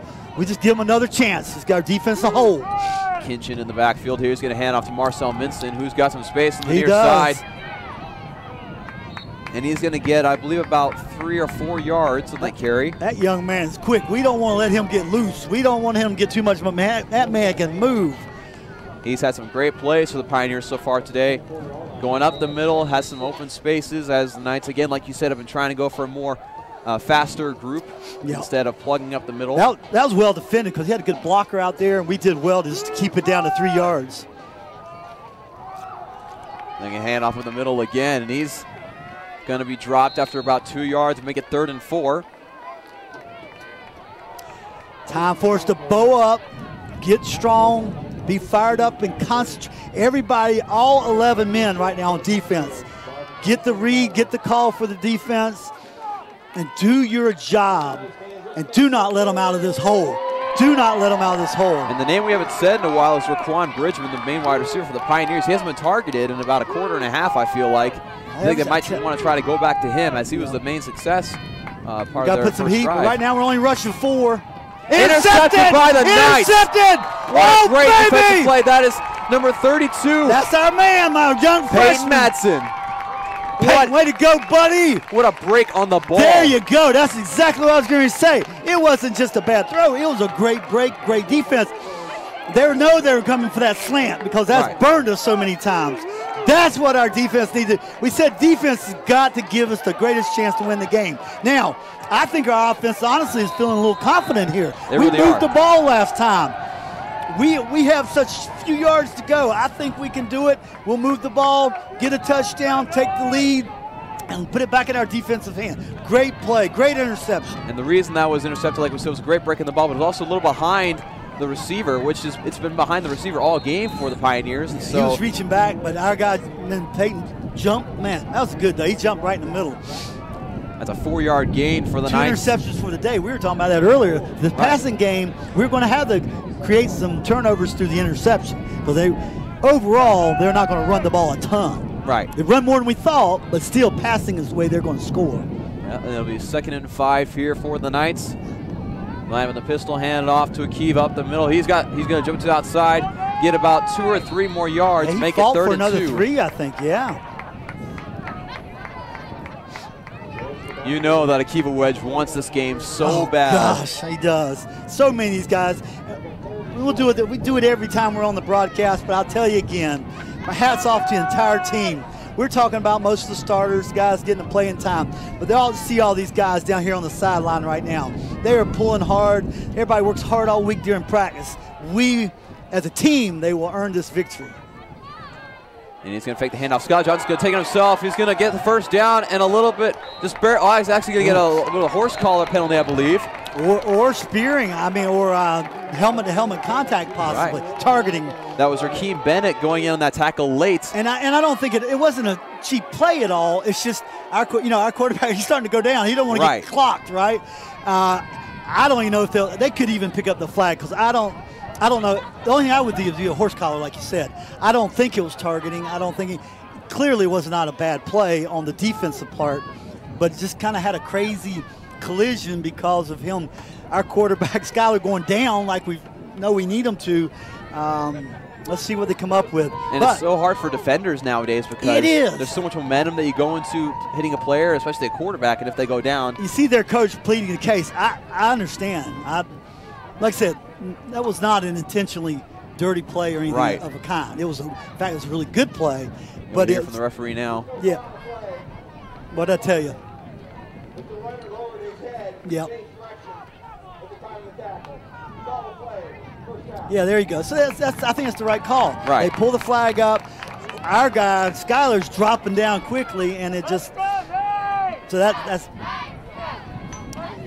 And the refs ended up saying that it was no penalty for helmet to helmet, as the quarterback had his head turned a different direction than the helmet that came in. And he was dropping his head, and it was good, clean, good defensive play. But what the great news is, Knights first down, baby. Absolutely, in Pioneer territory, inside the Pioneer 20-yard line. Scott Johnson's going to drop back the pass, going to roll to his right side. Good throw play, it deep. Good play. Got rid of it. Yeah, wise decision. Throw it out of bounds, live another play. Yep, we are almost in the red zone. Let's again, don't forget, folks at home, how much we appreciate Skyler Day. He's played some quarterback in his life, but not here. Been here as a wide receiver, but he understands enough to know he had no running room. Right. He didn't want to take a loss, a tackle for a sack, threw it out of bounds, second down. I do like the idea, though, trying to surprise him with a deep pass. Yes. As they line up in the We got to keep him honest in the defense, in the backfield. Workman in the backfield. He's going to another run. He's got room. He's going to slide after a couple of yards, about 4 yards. Yeah, he just backed him up a little bit, so. Now Akiva Wedge is going to come back in for Workman. I'm not sure what to call here, but we need something. I hope they play. We need to get a first down. And it's now, I believe, 3rd I think it's a good 7. chance they might be playing 4-down territory or field goal. Akiva might be getting the ball here. Let's see if we can have him pop a good little run. I don't think we're going to throw the ball. And a fake to Akiva. He's got past the far side. A good idea. That was intended for number 11. I believe that is 30 on William Paterson. Read it beautifully. He saw the play develop, and thankfully Skyler got rid of it. Right. Because we're going to go for a field goal right here, and boy, if he hadn't got rid of it, and it was by inches. I mean, that guy was coming. He came untouched. Skyler did a great job getting rid of the ball to keep us with a much closer middle of the field goal attempt. Absolutely, and in that play, it felt like that the linebacker didn't bite on that play because of this drive. Skyler Johnson faked it so many times, where it's like they kind of expected him to. Skyler, I love it. Jackson tapped Skyler on the head. There we go. There we go. No, and it's went no to the good right. Wide right. That wind pushed it a little bit, but. And a helmet came off in that play on number 67 for the Knights. That is Hector Magallanes. Again, we're not smooth right now. That snap was a little high. Skyler did a great job bringing it down, but any kicker has to hesitate when you have a high snap. Good chance you're going to be left or right. And he pushed it to the right. Little breeze pushed it that way. Had enough distance. I mean, it looked good to start with, but then it just pushed to the right. And you got to give credit to the Pioneers defense. 2 times the Knights have it deep in their territory, and they're able to come away with no points. As we now have quarterback number 4, Yaros, coming in. He's the one who's more the option quarterback. And he's going to hand off up the middle, and it's going to be. They got a good push, didn't they? Yeah. In about 3 or 4 yards. We've got to shut them down again. We need to go 3 and out here, something bad again. The defense understands that it doesn't matter how many times they have to do it. They understand they've got to do it every time as far as their coaches are concerned. The Pioneers have another player on the ground. Several of the players waving for the staff to come and look at him. We'll let you know who it is as soon as we know. He got rolled up on, I think, a little bit, so hopefully it's just something minor. Number 26. Number 26 is Kobe Roberts. They're checking him out. Well, I think he's going to be all right. Hopping up. There you go. Walking off the field. Might have just had the wind knocked out of him. Not yeah, really sure and I think exactly he's limping a little bit. I still think there he's running it off. Good job. And so it'll be 2nd and 5, it looks like, for the Pioneers. Yeah, we need, like I said, they got quite a bit the first down, but if we can somehow hold them, get them 3 and out, we cannot let them cross midfield. I mean, that's their mentality's got to be for our defense to give us a chance to win this game.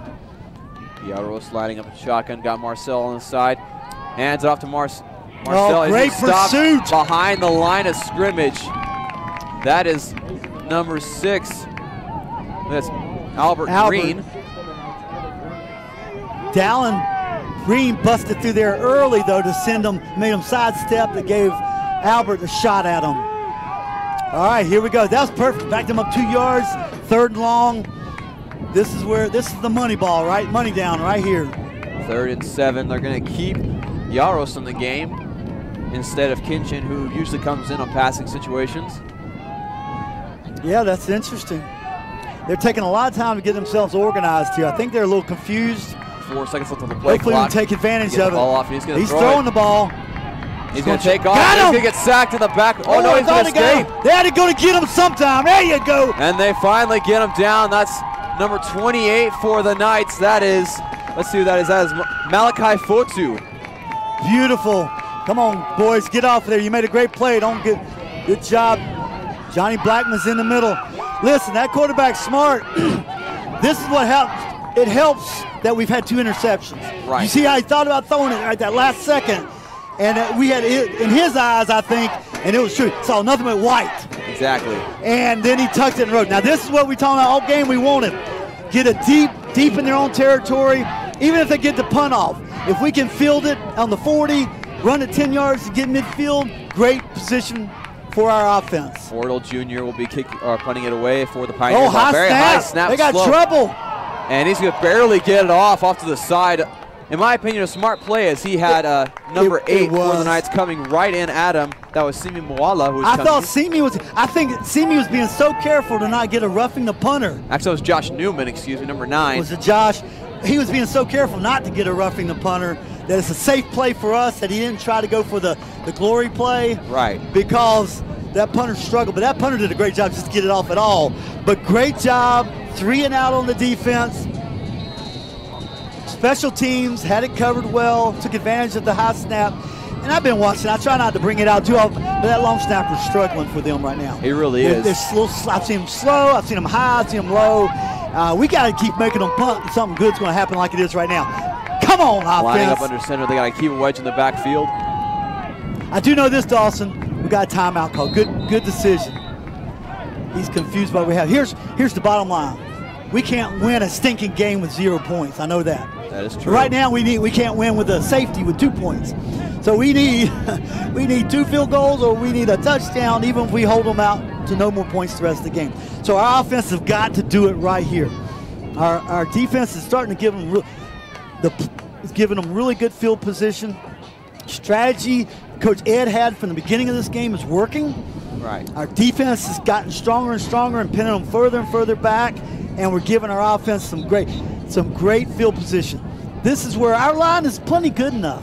Right. Dawson, our offensive line is plenty good enough to move these guys some and at least chip away and put together 2 or 3 first downs with a chance to score. And the Knights put in a different quarterback here. This is number 3 for the Knights.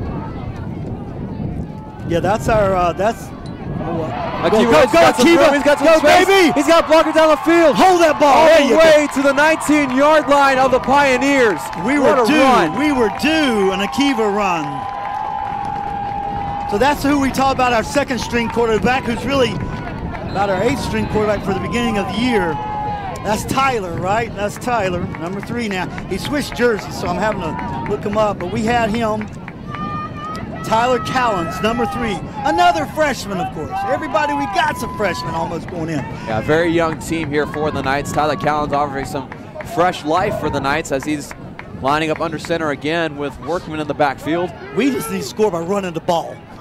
We just need to run the ball and shove it into the end zone. Going to hand it off to Workman, who's Hold on going to to the ball, try to Ethan. go through that defensive line, but nothing doing as number 92 for the Pioneers. That is Mark Schifar making that tackle. Yeah, that was well defended. Now Workman's going to come back out in favor of Akiva Wedge. We picked up a yard.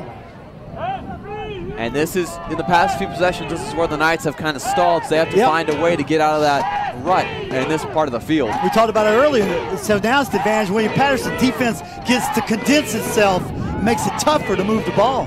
Tyler Callens is going to hand it off to Akiva, who's got some more space. Beautiful. And he's That's got what the I'm first talking down about. inside the 10-yard line. Hello. Some great You see how low runs. he puts those shoulder pads so low and goes low. This is where I don't want us to fool around. Exactly. Go right back, go left, go right, mix up the play a little bit, but let's see Akiva take us home. Going to look back to the sideline for the play. And again, Coach Ed, he's not looking for any field goals here. He's not going to leave it up to special Absolutely. teams. He trusts his special teams, but he wants to make sure that they take the lead right here, right now when they have this momentum. Absolutely. And we've been moving the ball. I feel like they've got some confidence. Callen's going to take it himself. Oh, he's got a block. That's He's the got a outside. block. He's got a And he's block. gonna take it all the He's way. got a block. We Looks fumbled. like he gets to the 1 yard We line. fumbled it. Let's see what they call. Touchback. We fumbled the ball. He took it right out of his hands Oh my goodness. on the goal line. That is number 33. That is Hassan Williams taking the We ball got a away big from him. discussion here by the refs. He crossed the plane. It should be a touchdown because the ball crossed the plane from our view anyway. And when he took the ball across, you know how he pushed it across the plane? That's when the defender took it. You know what I'm saying? That's a play where he leaned forward, crossed the plane. The ball, all it has to do is cross the plane. So we'll see what the referees come up with here as they make the announcement.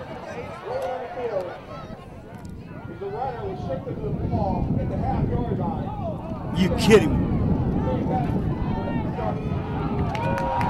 Yeah, see, they didn't give us. They said that it stopped. That the ball was on the half-yard line. Now, I trust the refs on this, but here's the good news. By the way, fans at home, here's the good news. We're gonna make lemonade out of lemons right here. Thankfully, it wasn't a touchback, right? Right. If we'd have fumbled into the end zone, they got the ball in the 20. This is where I think we're gonna get 2 points right here. This is where we're at. Our strength is right here. They're on the half-yard line. Yeah, you Now, got to know. There's no reason we just cannot let them out of. We got them backed up as far as you can back somebody up. Right, and now you have Kinchin here at quarterback, so it looks like they might look to pass the ball out of this situation. Hey, pick six. Everything's in our favor right here. So don't give up, fans at home. Something good's going to happen. They're trying to run it out. Mason. Oh, He's he got got some out, space. too. He's going to get out of there, get out to about the 4-yard As long line. as we don't give them a first down, let's make them punt from the end zone. That's all we got to have. Right. For With sure. 3 minutes left in this third quarter. That drive. Oh my When you gosh. feel like the Knights about to take the lead. Oh, we were there. We weren't even knocking on the door. I thought we were in the door. It was a great run. Man, Tyler did a great job. Had good blocking. It was perfect. It's tough. We're going to win tough. We're going to win, but it's going to be tough sledding. Kinchin hands it off Another to run, Mason right? again. Same man. Come on. There you As go. we Nice stopped job. at about the 6-yard line. Make it third down at about 4.5. Yeah. Well, Flag down it's at a the hold. 4-yard line. I see the umpire showing the hold signal. That's all good for us. And they asked the coach if they want to accept it or not, Coach Mulitalo. Well, this case, it'd be half the distance to the goal.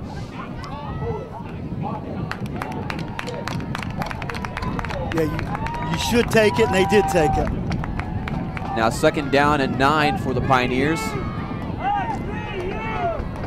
As you start to hear the SVU chants for this defense. Yeah, they need to treat this 2nd down like a 3rd down. Right. Pin their ears back. Everybody keep their assignment. Do not let them out. They have got them pigeonholed back there in that end zone. Kinchin gets the snap. He's going to hand off to Mason again. And he's Got going to him. tackle in the backfield, him. or let the line of scrimmage make it 3rd down and 9. Maybe 8. They He got may a have got a yard yard. and a half out of that.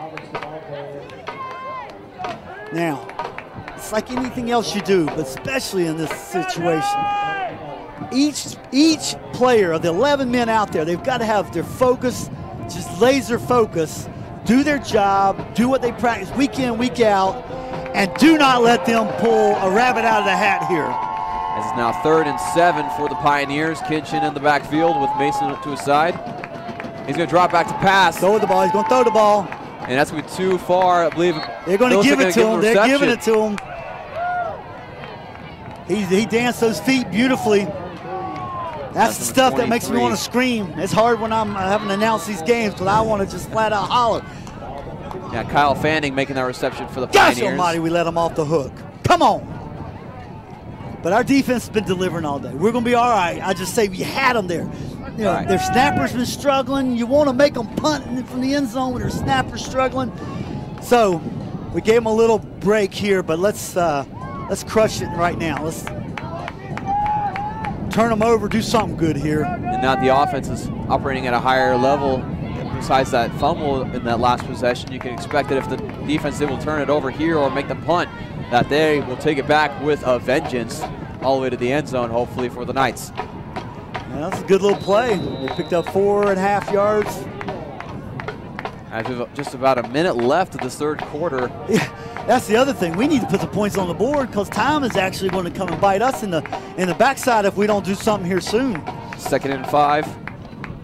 Told you this would be a very low-scoring game. Handing off to Mason. He's They got some him. people around him. Got a couple He's yards. going to get about 2 yards. He had to show some great vision right there as there were so many people around him. He was able to find the gaps to get free for at least a couple. Yeah, that number 3's tough. I told you, he is man, he can move those feet. He's finding any little bit of oxygen in the air he can squeeze through. He's doing it. All right, 3rd down. Fans need to let them know it. We got to stop them right here. We have got to make them punt. We're still winning the battle of field position. And right here, we've got to keep them back here so we can give our offense another chance. About 9 seconds separate the game clock and the play clock. And they're going to try to get a play in before the 4th quarter. At least that's what it looks like.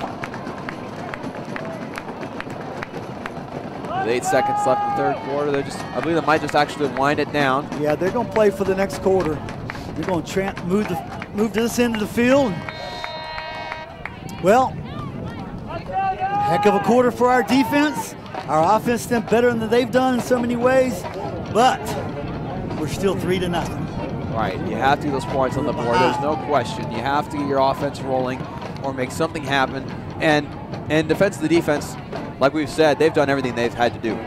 They have done everything. They've forced turnovers. They have made some big plays, some big hits to limit the offense. The first series of the opening of the game is the only thing we let them do, move. And we just had to get our footing and get adjusted. And from there on, we've done exactly what the game plan has been. Again, I'm pleased with the bulk of what our offense has done. Our 2 young quarterbacks, freshmen, who were wide receivers just last week, done an outstanding job. I'm proud of them. Our line's starting to find some holes, make some holes for Akiva. But none of that's any good if we don't put some points up. Exactly. What has killed us is putting the ball on the ground 3 times. And this time we did it on the half-yard line. It makes me want to just cry. And nothing against the guys. He was trying so hard. I'm proud of him. It was a great run. Right, great effort play. Super effort. Everything about it was great. We just didn't quite. We're a little bit snake bitten in that area today. Just didn't quite punch it through. I was about to jump up. I felt like we were there, touchdown. But our angle doesn't give us a vantage point that helps us see if he broke the plane. Right. That'll only be when you look at film. But the refs called it. I'm sure they're right. Half a yard, and the ball got turned over, and here we are. And now it is 3rd down and 2 to go for the Pioneers. The Knights needing to make a play here. They're going to hand off to Mason, and looks like he's just going to barely get enough yardage. Just enough. Look at them. Yeah, the refs. I mean, he is right on the line. 1st down. You're going to see Dallin Breen come in for the defensive unit. So the good news is they started on the half-yard line. Bad news is they've gotten 2 first downs, but they're still only on the 24-yard line. Right. We still got them where we want them if we can keep them on this half of the field. Yeah, it's usually this late in the game for the Knights, and when they have such a great defensive game, that sometimes you start to see that kind of dwindle a little bit just because of fatigue, and it's natural to happen, but the Knights really have to get that second win right now and make the stop right here. They can do it. They're well conditioned. We got a little blitz looking here. And Yaros is in at quarterback, and looks like they're going to get a delay of game on him. Yeah. The center was missing the count somehow, and quarterback was wanting the ball, but center didn't snap it. So, I said before, they're the least penalized team by yards per game in the conference. They've done a great job, but thankful they gave us a little bit of break here. So 1st and 15, we can do this. We just got to bottle them up, box them up, put a bow on it, and get the ball back to our offense quickly. I'm surprised to see Yaros alone in the backfield. It's usually the option. Quarterback drops back to pass. Got some pressure. He's going to double off for a screen. Come up. No. What's the hit? A great tackle by number 25. Let's see who that is. That is Tamal Campbell, a freshman. Well done. He made up what he did so well. He closed quickly. It was kind of an awkward-looking tackle, but look how he avoided a face mask. He avoided a horse collar. He just said, "I'm going to get you down." Exactly. I don't care how it looks on TV. I'm getting you down, and he did. And they got 2 yards out of that. That 2nd and 13. That was number 23, Kyle Fanning, on the reception for Come the on, Pioneers. D. And now Marcel Mason back in the backfield, as well as Kinchin, the quarterback. Going to hand it off to Mason, who's going to get a good chunk of yards. I think we got a hold. Thankfully. Penalty markers fly back at the 20-yard line. Sometimes there's a reason one of your defensive line can't get his hands up to reach out and tackle. And that one I saw so perfectly. He was basically tackling our defensive lineman. It's just one. And that's why. And sometimes you get caught. You do it right in front of your ref. That ref stood there and he had to call it. And that was Wilkins Prevalin who was guilty of that penalty for the Pioneers. Number 62. And so now they're going to be backed up all the way to their own 12-yard line. Make it, I believe, 2nd and 20, I believe 2nd 25. It's a very difficult situation for the Pioneers, but an ideal situation for the Knights. Absolutely. And we need to take advantage of it. Right here. Our guys aren't tired. They're young. They're strong. They're well-conditioned. It's a beautiful day. It's cool. Pin your ears back and do not let them even think about getting out of this hole. And not get comfortable when you get in these situations. One thing that defenses tend to do is when all of a sudden they pin someone deep, it's like, oh, we have to breathe. Good reception across the middle. That's by number 7, Siraj Abdul Malik. And he's going to gain about 7 or 8 yards. That's the bend don't break for sure. Right. And that was okay. We had them all boxed up. We had people all around. He wasn't going to break loose for a big one. So you give him 5 or 6 yards. Now you're 3rd and 15, 3rd and 16. This is where I tell you that we're getting better and stronger. We've done it so many times today, but we've got to do it again. You cannot let them get a first down. Momentum will swing their way, and they'll think they can chew up the clock and go down the field. We got to get the ball back. Here's one of those plays we talked about, one of the 2 or 3 or 4 plays in the game. This is it for us right now. 3rd and 16 here for the Pioneers. Dropback back as Kinchin.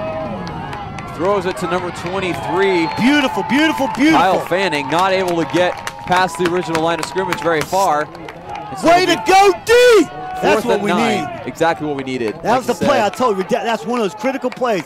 That was one-on-one, man-to-man. It was. That was number 25 in on that tackle. That was Tamal Campbell again. Mr. Campbell, hello to you. Well done. You get a star if I had one to give you on your helmet right now. Well played man-to-man on that corner. Well, they were hoping for to get the little pass and get the runs yards after the catch. Right. And they got nothing. William Ortel Jr. here to punt. So remember, for the Pioneers. a long snapper here has been struggling. So You know, I'm hoping we got a pump block put on, which I think we do. We only have one man back to return. As you saw last time, if you were watching earlier, the snap was very high and lobbed in the air. Not what you want on special teams. We'll see how he does here. Nope, that's a much better snap. Well, good punt, but we're going to field it. Don't block. Blockers. No block in the back. Right up the middle. Pass go down with the ball. There you go. That is number 18, Caden Knight, the junior from Midlothian, Virginia. You see how he ran north and south. I mean, most times that's what you want to do. Sometimes you make a pretty play, move to the left or right if you got somebody blocking. But for the most part, the play is set up to shoot straight up the middle. By fielding the ball, you keep it for rolling down the field and being able. So Caden, by fielding the ball in the sun and the wind, did a great job, and then shot up the middle, picked us up another 15 yards, and here we are. We're in the territory of William Paterson, and this is the series. We've got to put points on the board. And Tyler Callens Dawson, back if not, here. you might be picking me up off the floor. Tyler Callens back in at quarterback. I was about to say before this possession, I have known to say anyone should do their job, but I felt like if they wanted to score, they really needed to put Tyler Callens in for this possession as well, because he really was a spark for their last possession before the fumble. He was. He's a little bigger than the other quarterbacks we've seen, too. He's a little taller. But definitely, they had good momentum. Just didn't. I mean, we had scored a touchdown. That's the bottom line. But, right, fumbled it right there at the goal line. They should have some real good confidence now. Let's move it. 2nd and 9 for the Knights. They're going to hand it off to Akiva. Actually, no. It's going to be Tyler Callens taking it. He got around the corner. Oh, he almost got around the corner. And nice shoestring tackle there. Going to get about 2 yards, make it 3rd and 7. Well, these boys can run. You got to remember, they're wide receivers. They can run. They can. They just need a little open field, and he almost turned the corner. That was close to being a heck of a play, but at least we got positive yards out of it. Right. And to me, I feel like this is 4-down territory for Coach Militalo. I think we might get to that point now. Because you need this possession right here after being so close last possession. But we've got to get dang close, though. We got to get close to that first down with some yards. We can do it. Come on, line. Akiva wedge in the backfield. Drop back to back is Tyler Callens. And he's dropped for a sack. That's number 93 for the Pioneers. That's what we did not need. Chosen Davis. But we're going to punt. Yeah, we got to. But there's a flag down the field. Looks like it might be on this unsportsmanlike conduct on the Pioneers. We'll see what the announcement is. Yeah, we just got to see what it is. I can't think of anything we could have done. I didn't see him show us a hold. You know what I mean? I didn't see anything that normally we would have done, but we'll see. They're having a long discussion about it and writing their notes down. So let's see what they come out with. We've seen him wave off a couple penalties already today. Yep. So. Sweet. Oh, no.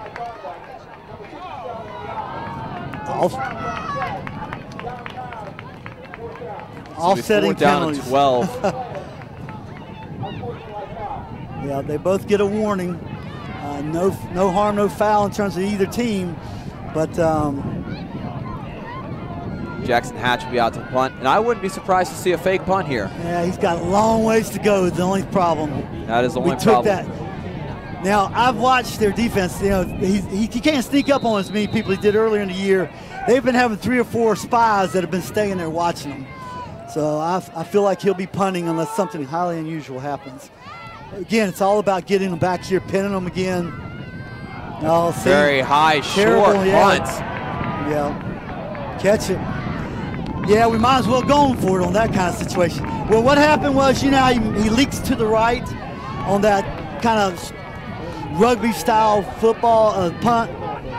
Well, the defender was coming in, got too much penetration. We blocked him right there, and he felt like he's getting ready to get his punt blocked. So he just tried to get anything off, and anything just didn't. It's better than having a block, but we didn't gain much on that. Goes against our. That's painful. We had to get that ball down here and pin them deep again. Very frustrated Jackson Hatch on the sideline. That punt only ended up going about 7 yards after the bounce backwards. Well, you know what we got to do?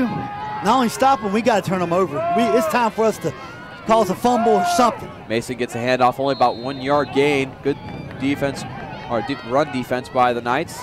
We've used 1 timeout this half, so we have 2 timeouts. We're going to be thinking about that. as time passes here. But at minimum, we got to get this 3 and out in a hurry. Now the challenge is number 59, Caleb Thomas in on that tackle, the sophomore from Beaver Creek, Ohio.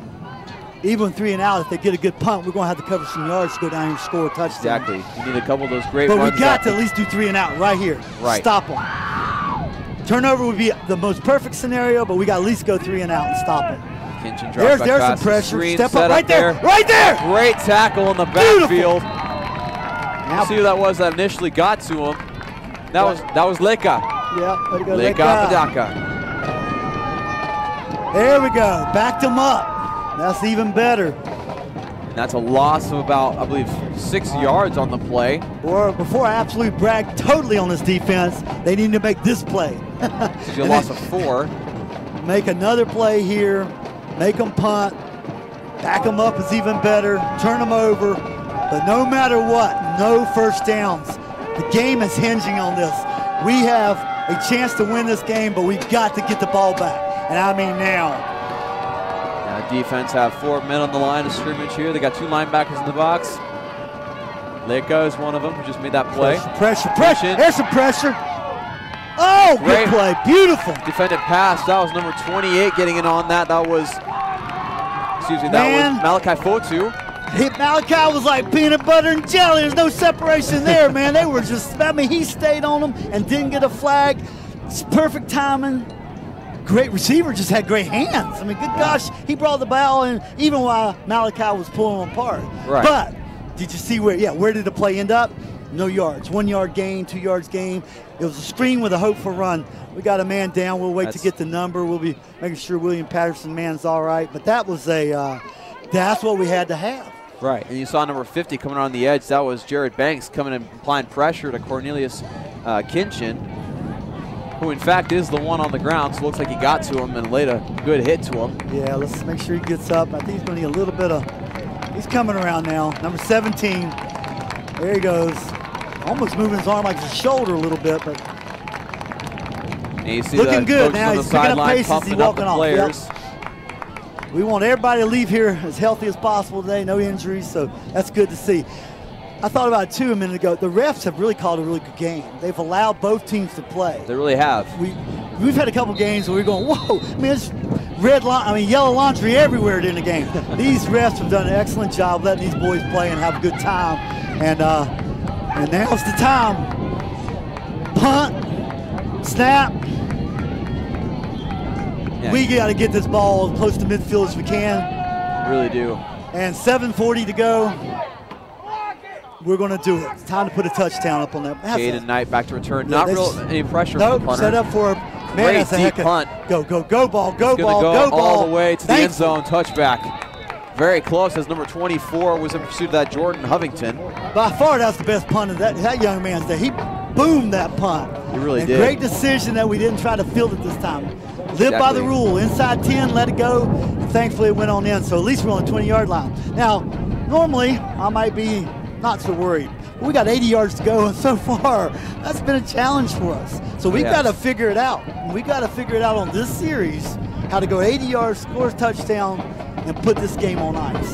They really need to. You'd like to see the Knights dig a little deeper into their playbook, try to get some creative things going on here. Again, it's difficult with quarterbacks who are just newly instituted into the offense. Yeah, and haven't even been practicing as quarterbacks. Exactly. So it's hard. So there's only so far you can do. Getting ready to be one of the great defenders of us right now. Right. One of our greatest enemies is that clock. And speaking of quarterbacks, Akiva Wedge, the running back, is in at quarterback. He's going to hand it off to Pastor Lewis, who's going to get dragged down at the line of scrimmage. Well, I think the coaches listen to you in a sense. They're trying to mix it up, trying something.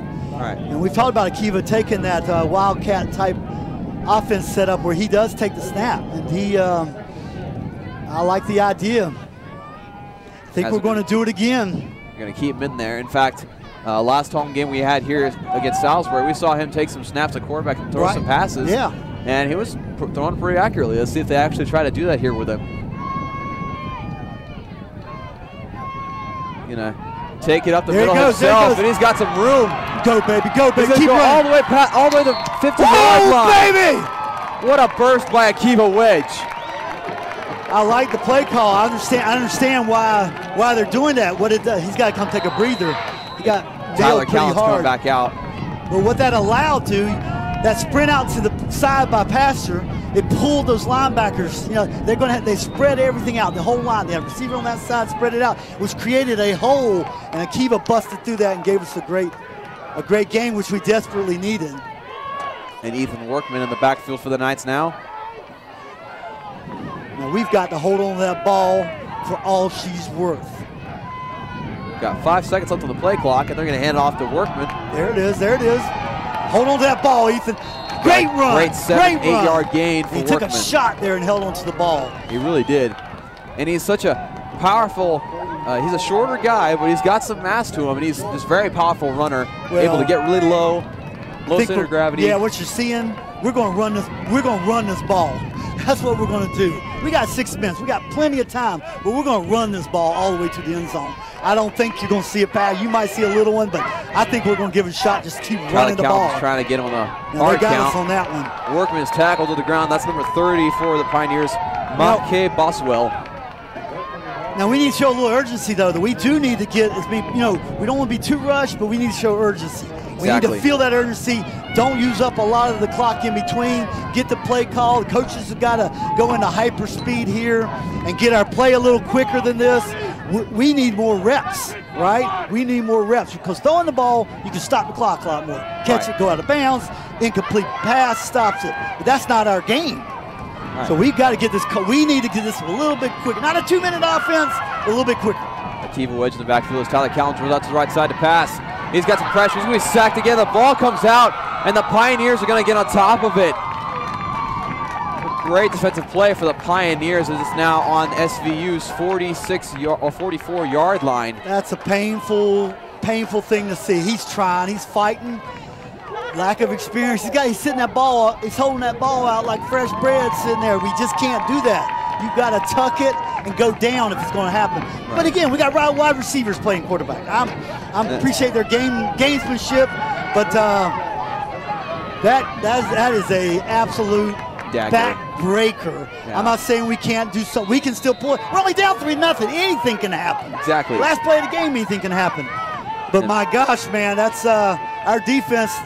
We just need to almost have a pick six. We need something. My opinion is they're going to keep trying to run now, obviously, and run out the clock. Right. So we got to get 3 and out. We got 2 timeouts to go. Now it's Mark Schifar in on that play for the Pioneers as Mike Yaros is in at quarterback. Hands it off to Marcel Mason.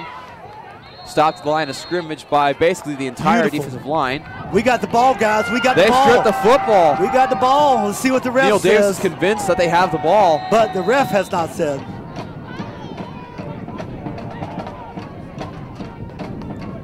It was close. What happened? Looks like they're going to keep the ball with the Pioneers.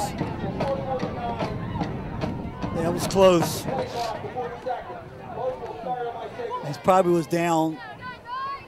They're telling the play clock people to reset the play clock, and so they're going to keep the ball with the Pioneers. Yeah, it's a great hit. We got to do it again. We've got time, but we've got to shut them down without a question again. And hey, man, we might pop the ball loose. We've caused them some fumbles today, and like I said, I don't think they're going to put it in the air. I don't think we're going to get a chance for interception. If they do, that's a gift to us.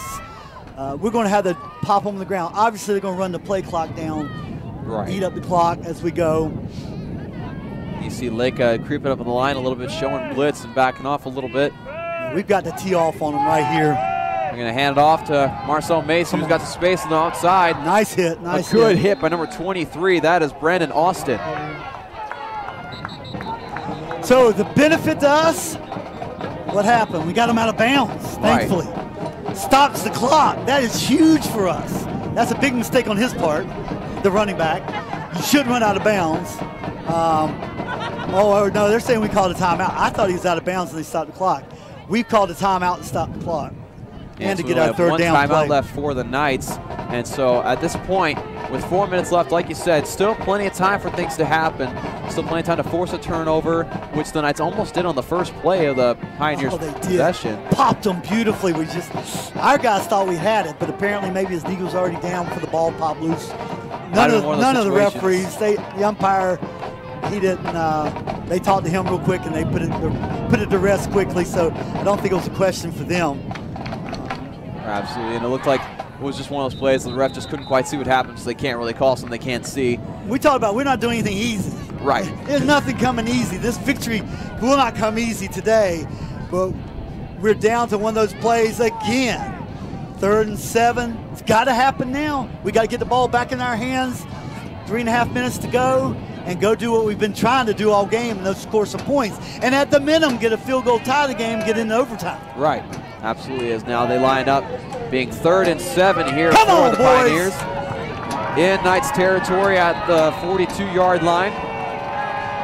As Yaros behind the center. Just formation, hands off to God, 26. oh, baby. That's what I'm talking Roberts about. Stopped right at the line of scrimmage by everybody. Well, I guess he went low, but man, right there. Right. Coming out of the pile, 20, number 25, Tamal Campbell, so Mr. pumped Campbell, up. man, he has had a game, but he went low. He went low and absolutely stopped him in his tracks, and then the rest of the team went high and finished them off.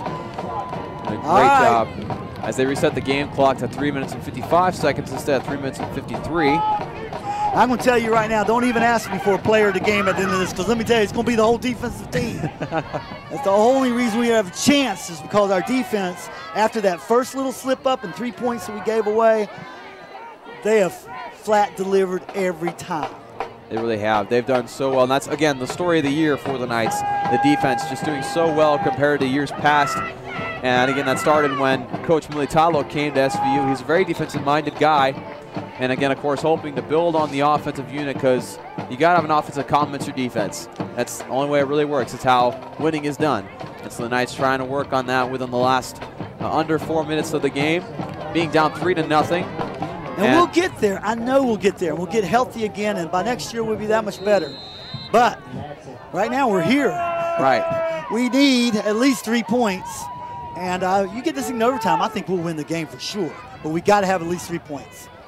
Yeah, 2 men to return for the Knights. Yeah, they're planning for field possession. Oh, got to get our guys out of the way. And they're going to put it down at the 4-yard line. Well done by the Pioneer special teams. Hats off to them. We had one of our players was back turned back there, about having a heart attack there. It hits him in the heel. Next thing you know, they got the ball. So, well, we got what? 3:48, Dawson. No timeouts, right? Right. So we're going to have to pass the ball some. We're going to have to get the ball in flare. They're going to have to catch the ball, get 5, 6, 8 yards, get out of bounds, and chip it all the way down. And they got to be fast passes, because the last 2 passes they've tried where they've rolled the quarterback out to the outside, it's been a sack. Yeah, we rolled. They were reading that. We rolled right into their defense. I mean, we handed them those sacks. So we got to figure out something different. As Pastor Lewis and Akiva Wedge are in there. Akiva Wedge looks like he'll get the direct snaps again. Man, that was a great punt. The refs are going to stop the clock here for a second. They've got to reset the game clock. I mean, the play clock. All right. Let's go Knights. He's going to send a man in motion. He's going to take himself up the middle. He's got some space. He's going to spin out of a tackle and get about a 9-yard gain. Akiva Wedge fighting for every single yard. But he's starting to rack them up. And I tell you what, he wants it so badly. He probably went on the sideline and said, put me a quarterback, just hand me your stinking ball, and let's see if we can't get this thing done. He's behind center again in the pistol formation. Pastor Lewis nice behind him. First down, got us out of that hole. He's going to take it again. He's going to get the first down and more. Well, we already had the first down. Getting a little bit chippy there on the field. Caden Knight getting into a little bit of a scuffle. Get? Let's see, got 5 yards. Second, 6, 2nd and 4. I tell you what, Akiva's going to leave it all on the field. Come on, line, help them out, everybody. They're going to keep the same formation. It's working, so why not? We got to go quickly, though. He's going to run to the outside. He's got Pastor Lewis in front of him, blocking. And he's going to get about 6 yards. Stops the clock, let him move the chains. That's why we got to, this is the 2-minute offense. We got to hustle, line up. Line up while they move the chains. See how the clock stopped. Another first down. But we got to line up and go. And before that play, Akiva Wedge has had 22 carries for 146 yards today. He's going to break his personal record right here, I think, Best. But he ain't going to care if we don't get a win. We got to get a win. Can hand off to Pastor Lewis, who's going to get about 3 yards. Hop up, everybody hop up. This is all about speed right now. 2.5 minutes You know left. what we're going to have to do? We're going to have to sneak a pass in there.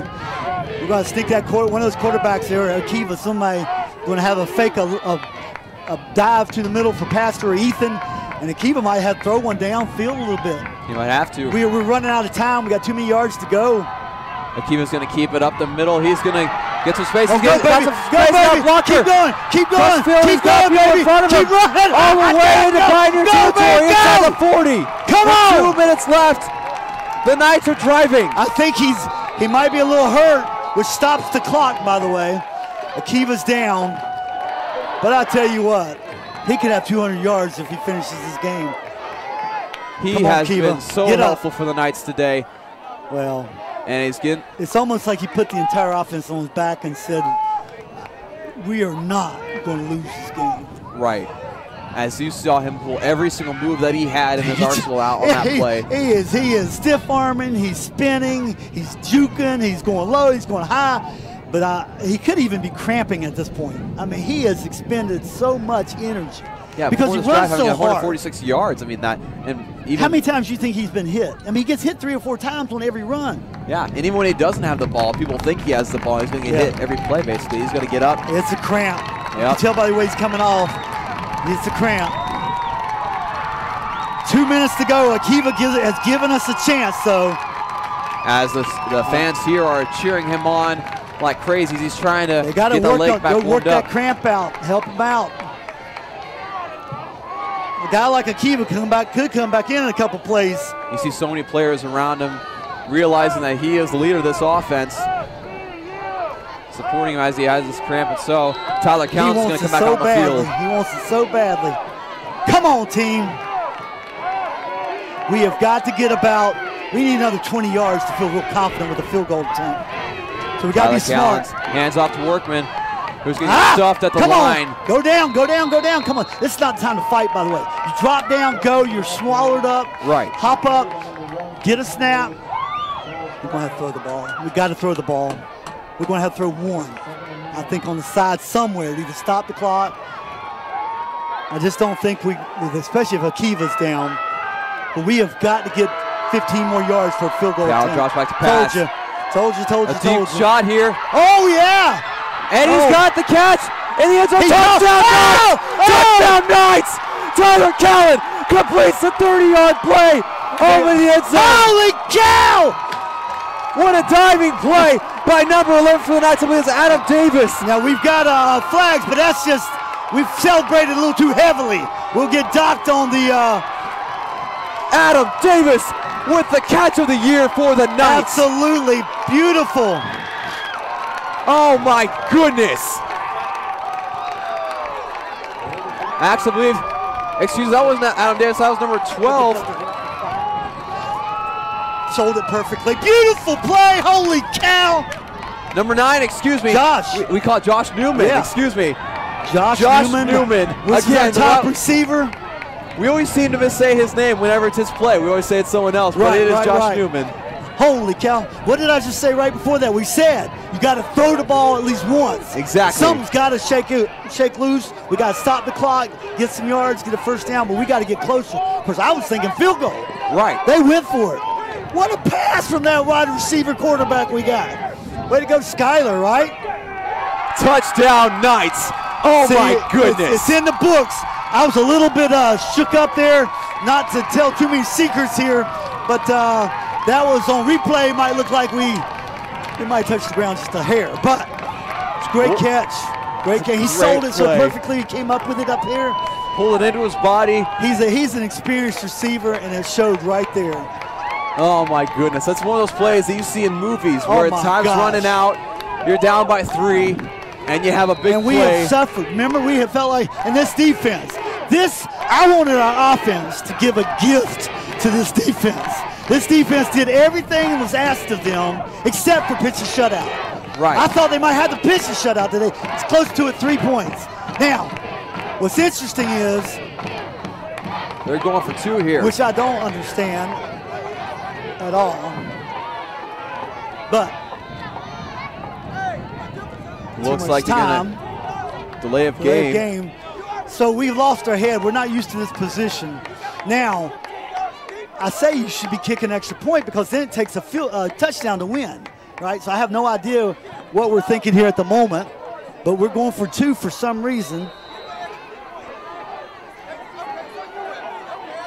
Oh, that's true. And Josh Newman lined up on that far side. Yeah, we might not have a holder for the ball because number 5 quarterback's hurt. It's a jump ball. 81 catches it. That is wide receiver. He got it, 81. baby! Oh! Parker Nash. Oh! Ah! Oh, that's awesome.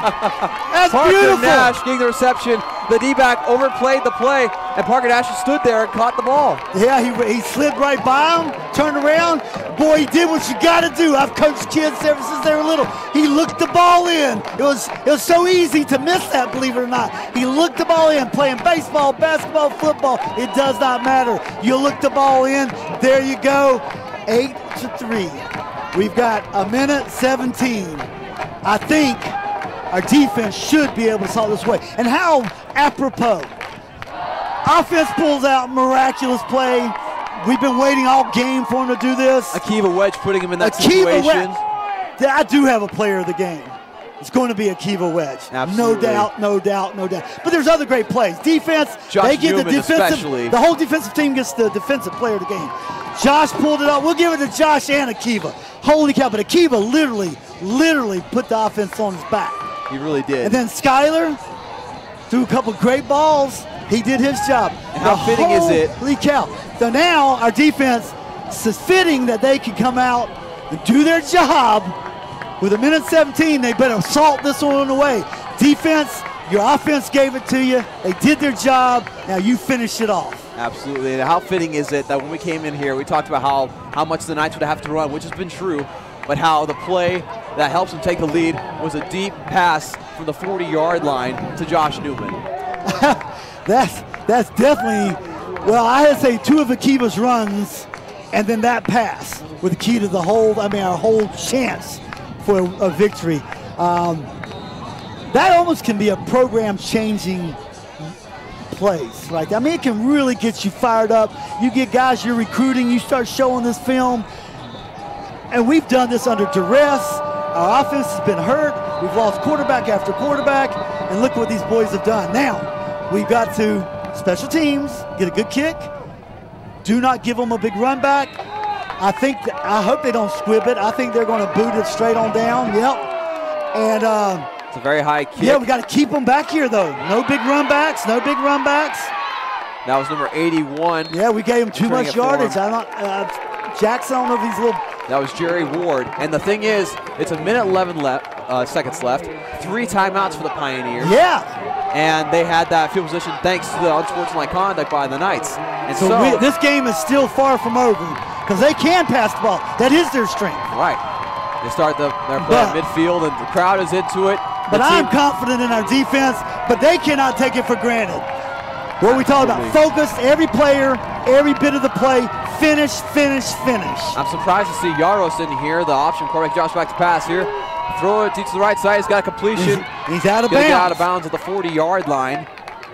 They'll leave it at about him. Their clock's still running for some reason, trying to stop the clock of the refs. Yeah, they got to move the chains. He might have been down.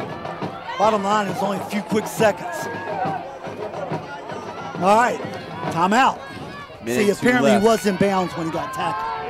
Okay, well, there you go. That definitely helps out the Knights, at least burning off a couple of seconds. Absolutely. So that's why they had to pause the clock just to move the chains, and they took a timeout. So 2 timeouts to go. They cannot get in the end zone. They're going to play a little bit safe on the backside. Right. So you might see a few yards get chipped away here, but you can't play too conservative.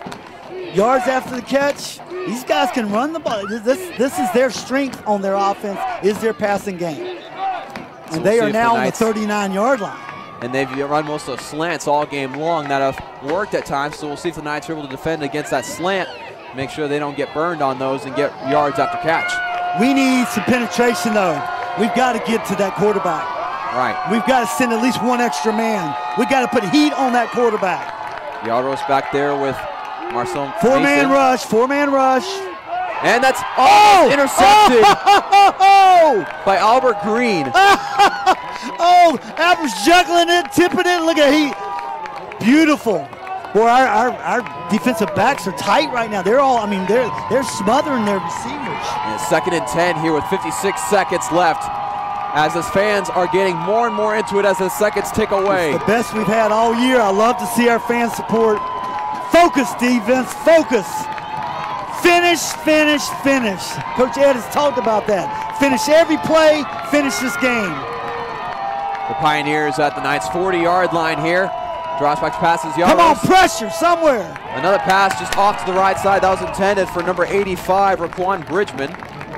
The man they really went away from after that first possession. I don't know what, for some reason. I'm not sure why, but we'll take it. Now, the only thing it does for them, it stops the clock, but they're running out of downs, right? So we've got 2 more downs to hold them.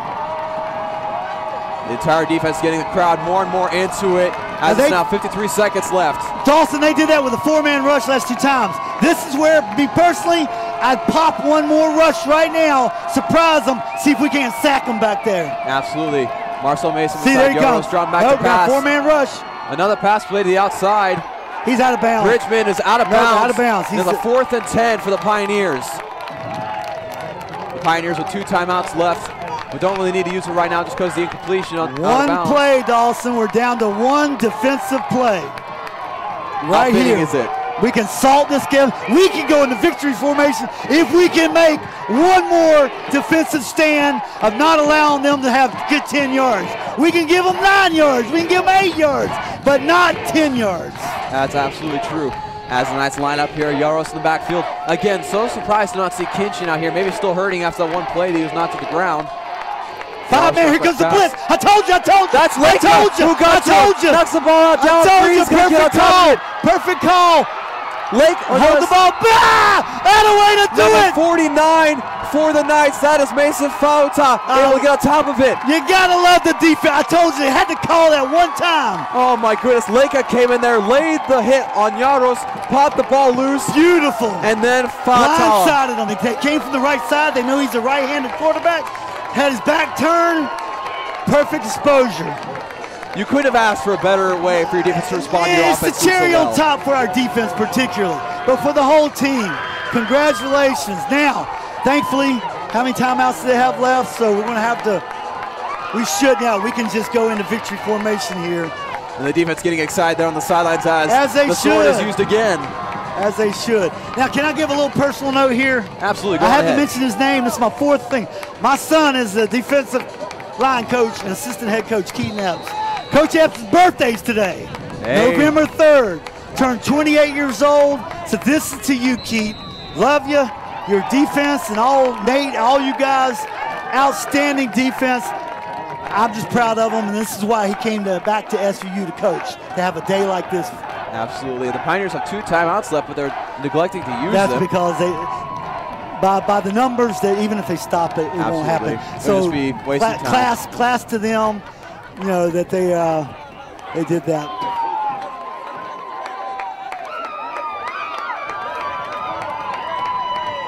And after this game, once the clock runs out, we'll have some post game for you, and we'll have some interviews afterwards after teams go to the locker rooms. And the Knights win on homecoming day, 8-3.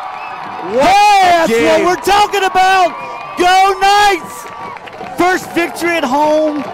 Dawson, I am so proud and thankful to be here. I'm just thrilled, honestly, for our offense too. I am thrilled. I mean, I don't, I feel they were in such duress. They made, we just had injuries and we've lost quarterbacks. But as I said earlier, we aren't going to win easily. This is going to be painful. It's difficult. And boy, not only did that, they made this, like you said, almost a Hollywood script. I mean, a 40-yard pass, picked it right off the turf, rolled up. Josh did with a great catch, great pass by Skyler. Oh my gosh, the defense delivering to perfection. We got some parents here that are just eating it up. We got Lake's parents. Hey, way to go, we did it. Hey, finished it off, way to go. So we're just celebrating with some parents and some fans right now. And you see Leica right there, the man who forced last fumble. There he is. His parents, only game they could come to this year, How sweet is that for a family? Again, I was a football parent, right? I went all over the country watching my son play college football, high school football, Major League football, and these sweet parents made one trip. Oakland, California is a long way Yeah, to it really is. Buena Vista, Virginia, and to have them see their son wrap up the victory, it's almost emotional for me because I love these guys. You see Akiva Wedge right there, the man who put the offense on his back in the last drive to put them in the situation of that long pass in the first place. Akiva Wedge, the man that's been the shining spot for offense all year. I'm so happy for him. I tell you what, he showed me, I didn't think he could show me more. He showed me more than I've even seen before. But he willed them to move the ball 50 or 60 yards on his own. And then there was Josh Newman right there, the man who made that final catch to get the touchdown, take the lead. That was absolutely a circus catch. Absolutely. We called it a miracle, but it was a circus catch. And that passing touchdown was They're singing their fight song. We hadn't done that this year after a win. Very exciting. As we're talking about some offensive stats here, Callens technically was 1 for 1 for 38 yards and 1 touchdown. We'll take it all day long. That's my kind of stat line. Talk about some quarterback efficiency right there. Yeah, that's a heck of a job for a receiver. And then Akiva Wedge, 24 carries for 184 yards. He almost hit 200. That's the personal best. It's a record for him. And Josh Newman, 2 receptions for 45 yards and a touchdown. And again, not many receptions and carries and passes as far as Callens and Newman is concerned.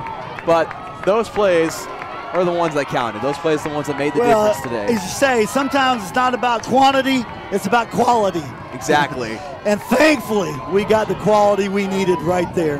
Oh, my goodness. And also some stats. And we appreciate for Shay. Paterson. Shay's been helping us all game with the spotting and giving us stats. So we'll give you a few more numbers here.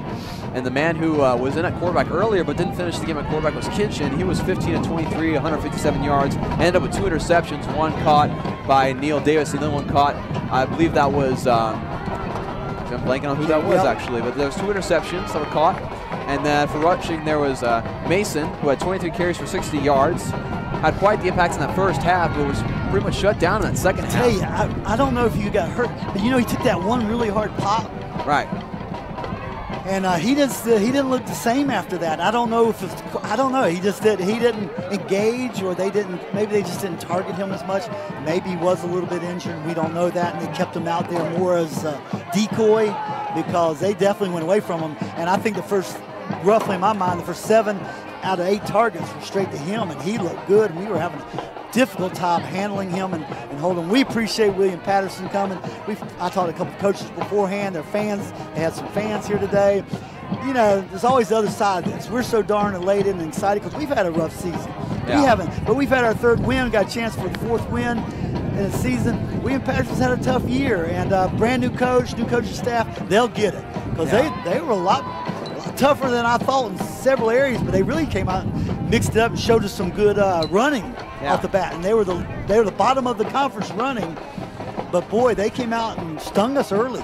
They really did. And again, it's one of those teams that if you look at them on paper and you just judge it by that, you're going to get bit in the butt because of that, because that's going to come back to haunt you. And for defense for SVU, we had Lake Apodaca with 13 total tackles on the day.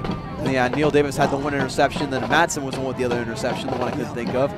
And so again, just another game where the defense showed us what they're made of. They showed us what SVU is all about. It's sort of that hard grinded football. It's about winning in a difficult way, like you said, make things difficult on themselves. But what's going to be interesting to see the numbers after that first drive. When we break down the game, break down the stats, I dare say, especially the last 3 quarters of this game, they will have given up very few rushing yards, and very few passing yards. Right. And then turned them over. Absolute domination after that first series. And then big plays on the defense at times when we needed it. Big plays at the right time, at the right place. And I know if they could have heard me calling this game, it's just every time we had to, I kept begging them, do it again, and they did.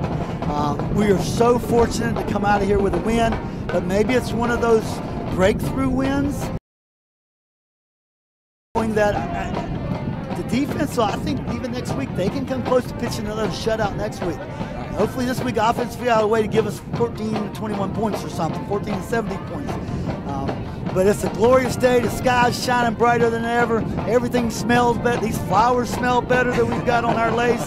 It's a great thing. It really is. That's what winning does for you as a team. And Coach Militalo Definitely happy to have the first home win under his belt here, again, being his first season as the head coach for Southern Virginia University. And again, just what a great win, a great example of how this team battles through adversity. We talked about the quarterback situation. Wide receivers playing quarterback, and a wide receiver throwing a touchdown that wins the game. To another wide receiver. Exactly. One he's been competing with all year to get a few reps as a wide receiver. You can't hardly even write the story. That's why they play the game. That's why most of these guys on both sides of the ball, WM Paterson and SVU players, our guys, our boys, it's why they get up at 5 o'clock in the morning to be at practice at 6. It's why you do all those things. There's a sense of accomplishment. These are good things. We talked about it from the beginning. We still will reinforce it. Coach Ed and the whole coaching staff, they want to have a really great football team. They want to build a great winning culture, but they want to build great young men. And they worked hard, and I'm for sure some of them have kind of been down in the mouth. And this was a little tougher. I think they felt like they could win today, but it was a lot tougher than they ever imagined. They probably didn't imagine we had to have that kind of play on the offense, a miracle play. But I'm thrilled for them, for all of them, for their hard work. The coaching staff, I can tell you, the coaching staff, they hurt. They hurt too. They go on after the loss, after last week particularly, where they got it handed to them. Right. They don't sleep too well. I don't care who you are. Right. And they went right back to work, even right after that game, went right to work on the bus. And I know they worked all week extra hard, and especially tried to get the boys pumped back up, focused, and that's where they were able to let it go. I think they helped the boys let that one go, give it 24 hours on a win or a loss, walk away from it, and to be able to, let's just say there's going to be some happy boys and old men, young men coaches who'll sleep much better tonight. The dinner's going to taste better. The family time, it's going to be better. The student celebration of homecoming is going to be better. Even class is going to be better. And with that, again, just a great game for the Knights, winning their homecoming game 8-3. We're going to have some interviews for you here in just a few moments. We'll be right back here on the Knights Sports Network with those interviews. Again, on behalf of me, Dawson Weidrich, and my co-commentator here, James Epps, thank you so much for joining us. We'll be right back with you. Go Knights, go Knights.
more confident. Then I thought, well, surely they're going to do it in practice. And they didn't do that, so we got it.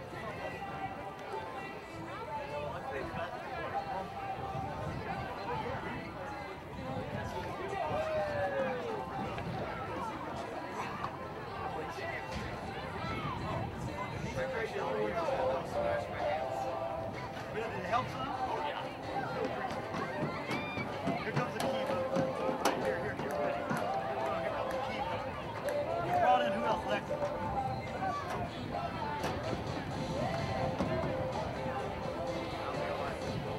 Thanks to your sweet mother. Your sweet mother. Cheers.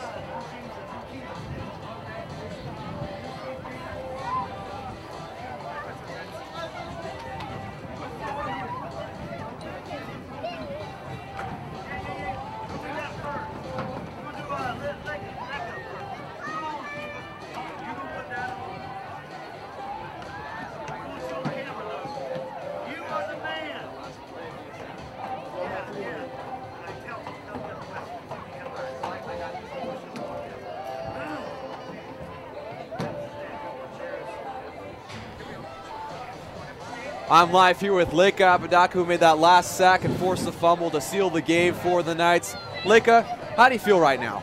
Emotional. Just first and foremost, thank our Heavenly Father for this marvelous homecoming weekend. Yeah. And the emotions just took over after that play, and after the game, I just seen a couple of my brothers that was just so happy, especially after a win such as this. Yeah, absolutely. And you had some really good hits early on in the game, and that last sack, that forced fumble, walk me through that play. What exactly happened? At first, I looked at Coach Epps, and he's giving me the call, telling me blitz off the edge. And I'm looking to the right, and I see 3 receivers. I'm like, nah, that's not the play that I should be doing. I don't know if I should do a blitz or not. And then something inside me told me I got to listen to my coaches, know my job, and do my job. So therefore, I just executed. I told Skylar Cloud, our captain on the defensive line and defensive backs, defense captain, I just gave him a race call, told him go upfield, and I'll handle the rest. And I just want to be big shout out to him and to my team, and especially the defense for holding their end down and making sure that we was aware of what was going on. Yeah. And obviously it was a team effort. It wasn't just the defense, and we had our brothers on the other side. Absolutely it was. It was so fitting to see the end of that game. Back-to-back possessions by offense and defense have such tremendous play happen and make things possible for you guys to pull off this win. And again, congratulations on that last play. Congratulations on the win. And we appreciate you coming up for the interview. Thank you. I hope you guys enjoy the lay. My mom likes to spoil you guys. Yeah, thank you so much. These things are amazing. I also want to give if I give a shout out to my parents. Yeah, absolutely. My parents came all the way from Oakland, California. You know, it's hard to find tickets, and they're from standby, obviously. But just to see them out here and make that sacrifice to come visit me, knowing that they're hardworking people. Like our team, we're a hardworking team, and we got a lot to do, a lot to work on. Yeah, absolutely. That's about it. Yeah, again, thank you so much. And again, shout out to Apodaca's family. Such great people came up to us and gave us these lays early before the game. Such great people again. Thank you so much again, Leka. And we'll talk to Akiva Wedge here, who my brother, captain, right here on the offense side. Let's go, baby. Thanks so much again, man. Yeah, so you'll want that a little bit closer right there. There we go. And so, Akiva, I have a class with you, actually. We have American Enlightenment together, so this is a class reunion, basically. But that last drive, and just think about the emotions going into the last drive, because it seemed like you were just giving everything, all that energy that you could do. You pulled out all the moves, like just everything you could. Yeah, you really took over that last drive. Exactly, what was going through your mind on the last drive? Well, I just knew it was probably going to be the last game, like the last drive of the game. And I just knew I had to find something to give for them, my team. You know, I feel like they put a lot on me, and I believe in them and everyone that's on the offensive line, receivers, the quarterback, regardless of who's at it. You know, I just wanted to give it to my team, like for my team. And today was a huge day for me, and a very emotional day, because this is the day of my grandmother passing. So I just want to thank everybody on that offense, because when I was out there, all they kept telling me was like, we got you, don't worry about it. So I really owe it to them. Yeah, absolutely. Again, great team play, just like Leka said. And 186 rushing yards for you today. Another great day for you. Just really taking over. We were talking during the last drive how you just kept on like yards after contact, like constantly. There was multiple plays with over 20 yards after contact, and again, just very impressive to see. And on that last play, when you saw what the play was going to be, what was going through your mind when you saw what that last play was going to be for that touchdown? Really, I was excited because it was an opportunity for Tyler to show his skills.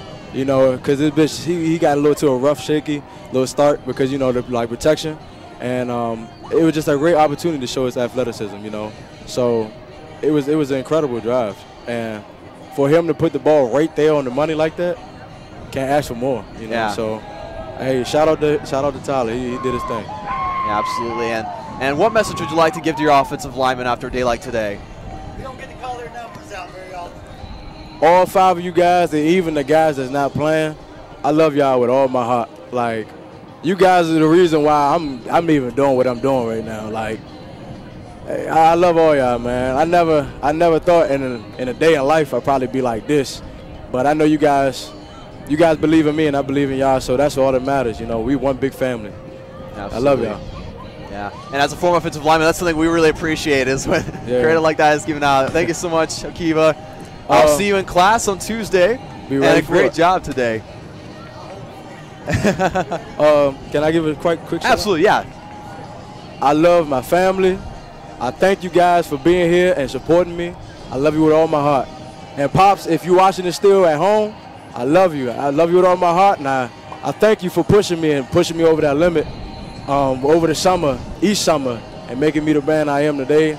And my grandmother, if she's still here, watching over top of me, my grandfather, I love y'all, and I felt y'all today. I love you guys. Awesome. Yeah. Thank you so much, Akiva. Thank you. Yeah, you go ahead and celebrate with your team, man.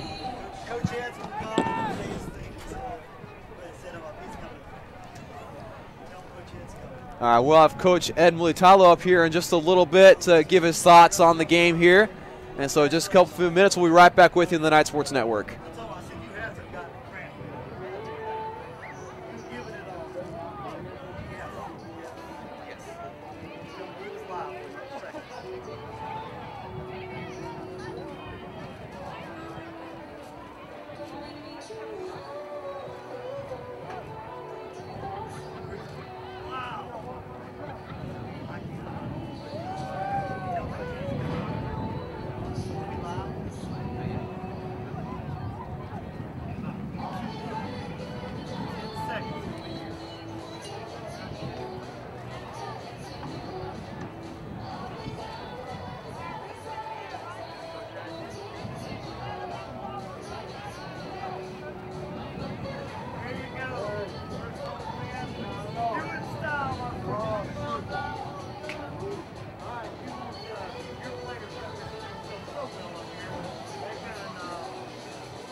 I'm with head coach Ed Mulitalo of Southern Virginia University after that dramatic win over this team here, the Pioneers, who put up such a fight for you guys today.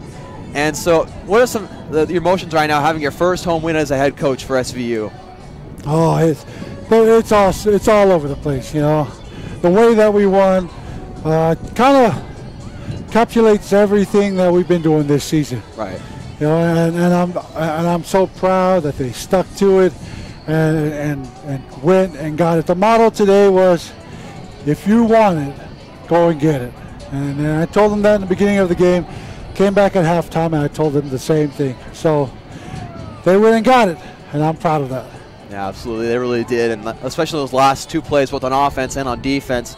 On offense, with that pass from Tyler Callens to Josh Newman.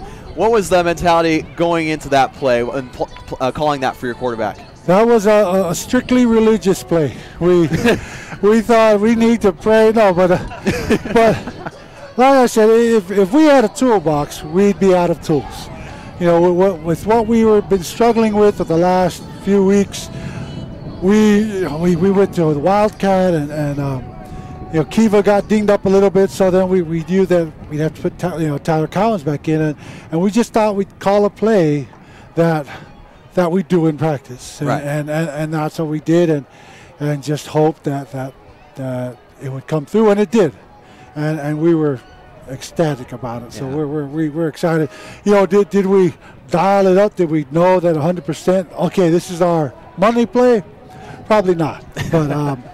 But the way things were going today, that's the way it was going to be, and we're excited about that. Definitely, and we also talked to Leica about that last play on defense and how you guys called the blitz. He's like, wait, hold on, really? Like, you actually want this? And yeah. How it ended up working for you guys. Again, same question. Talk about the mindset going into that last play call on defense. Yeah, you know, with the defense, I kind of let them do their own thing. I mean, I guess I let the offense do their own thing too, but all I do is listen, and then I'll make some interjections.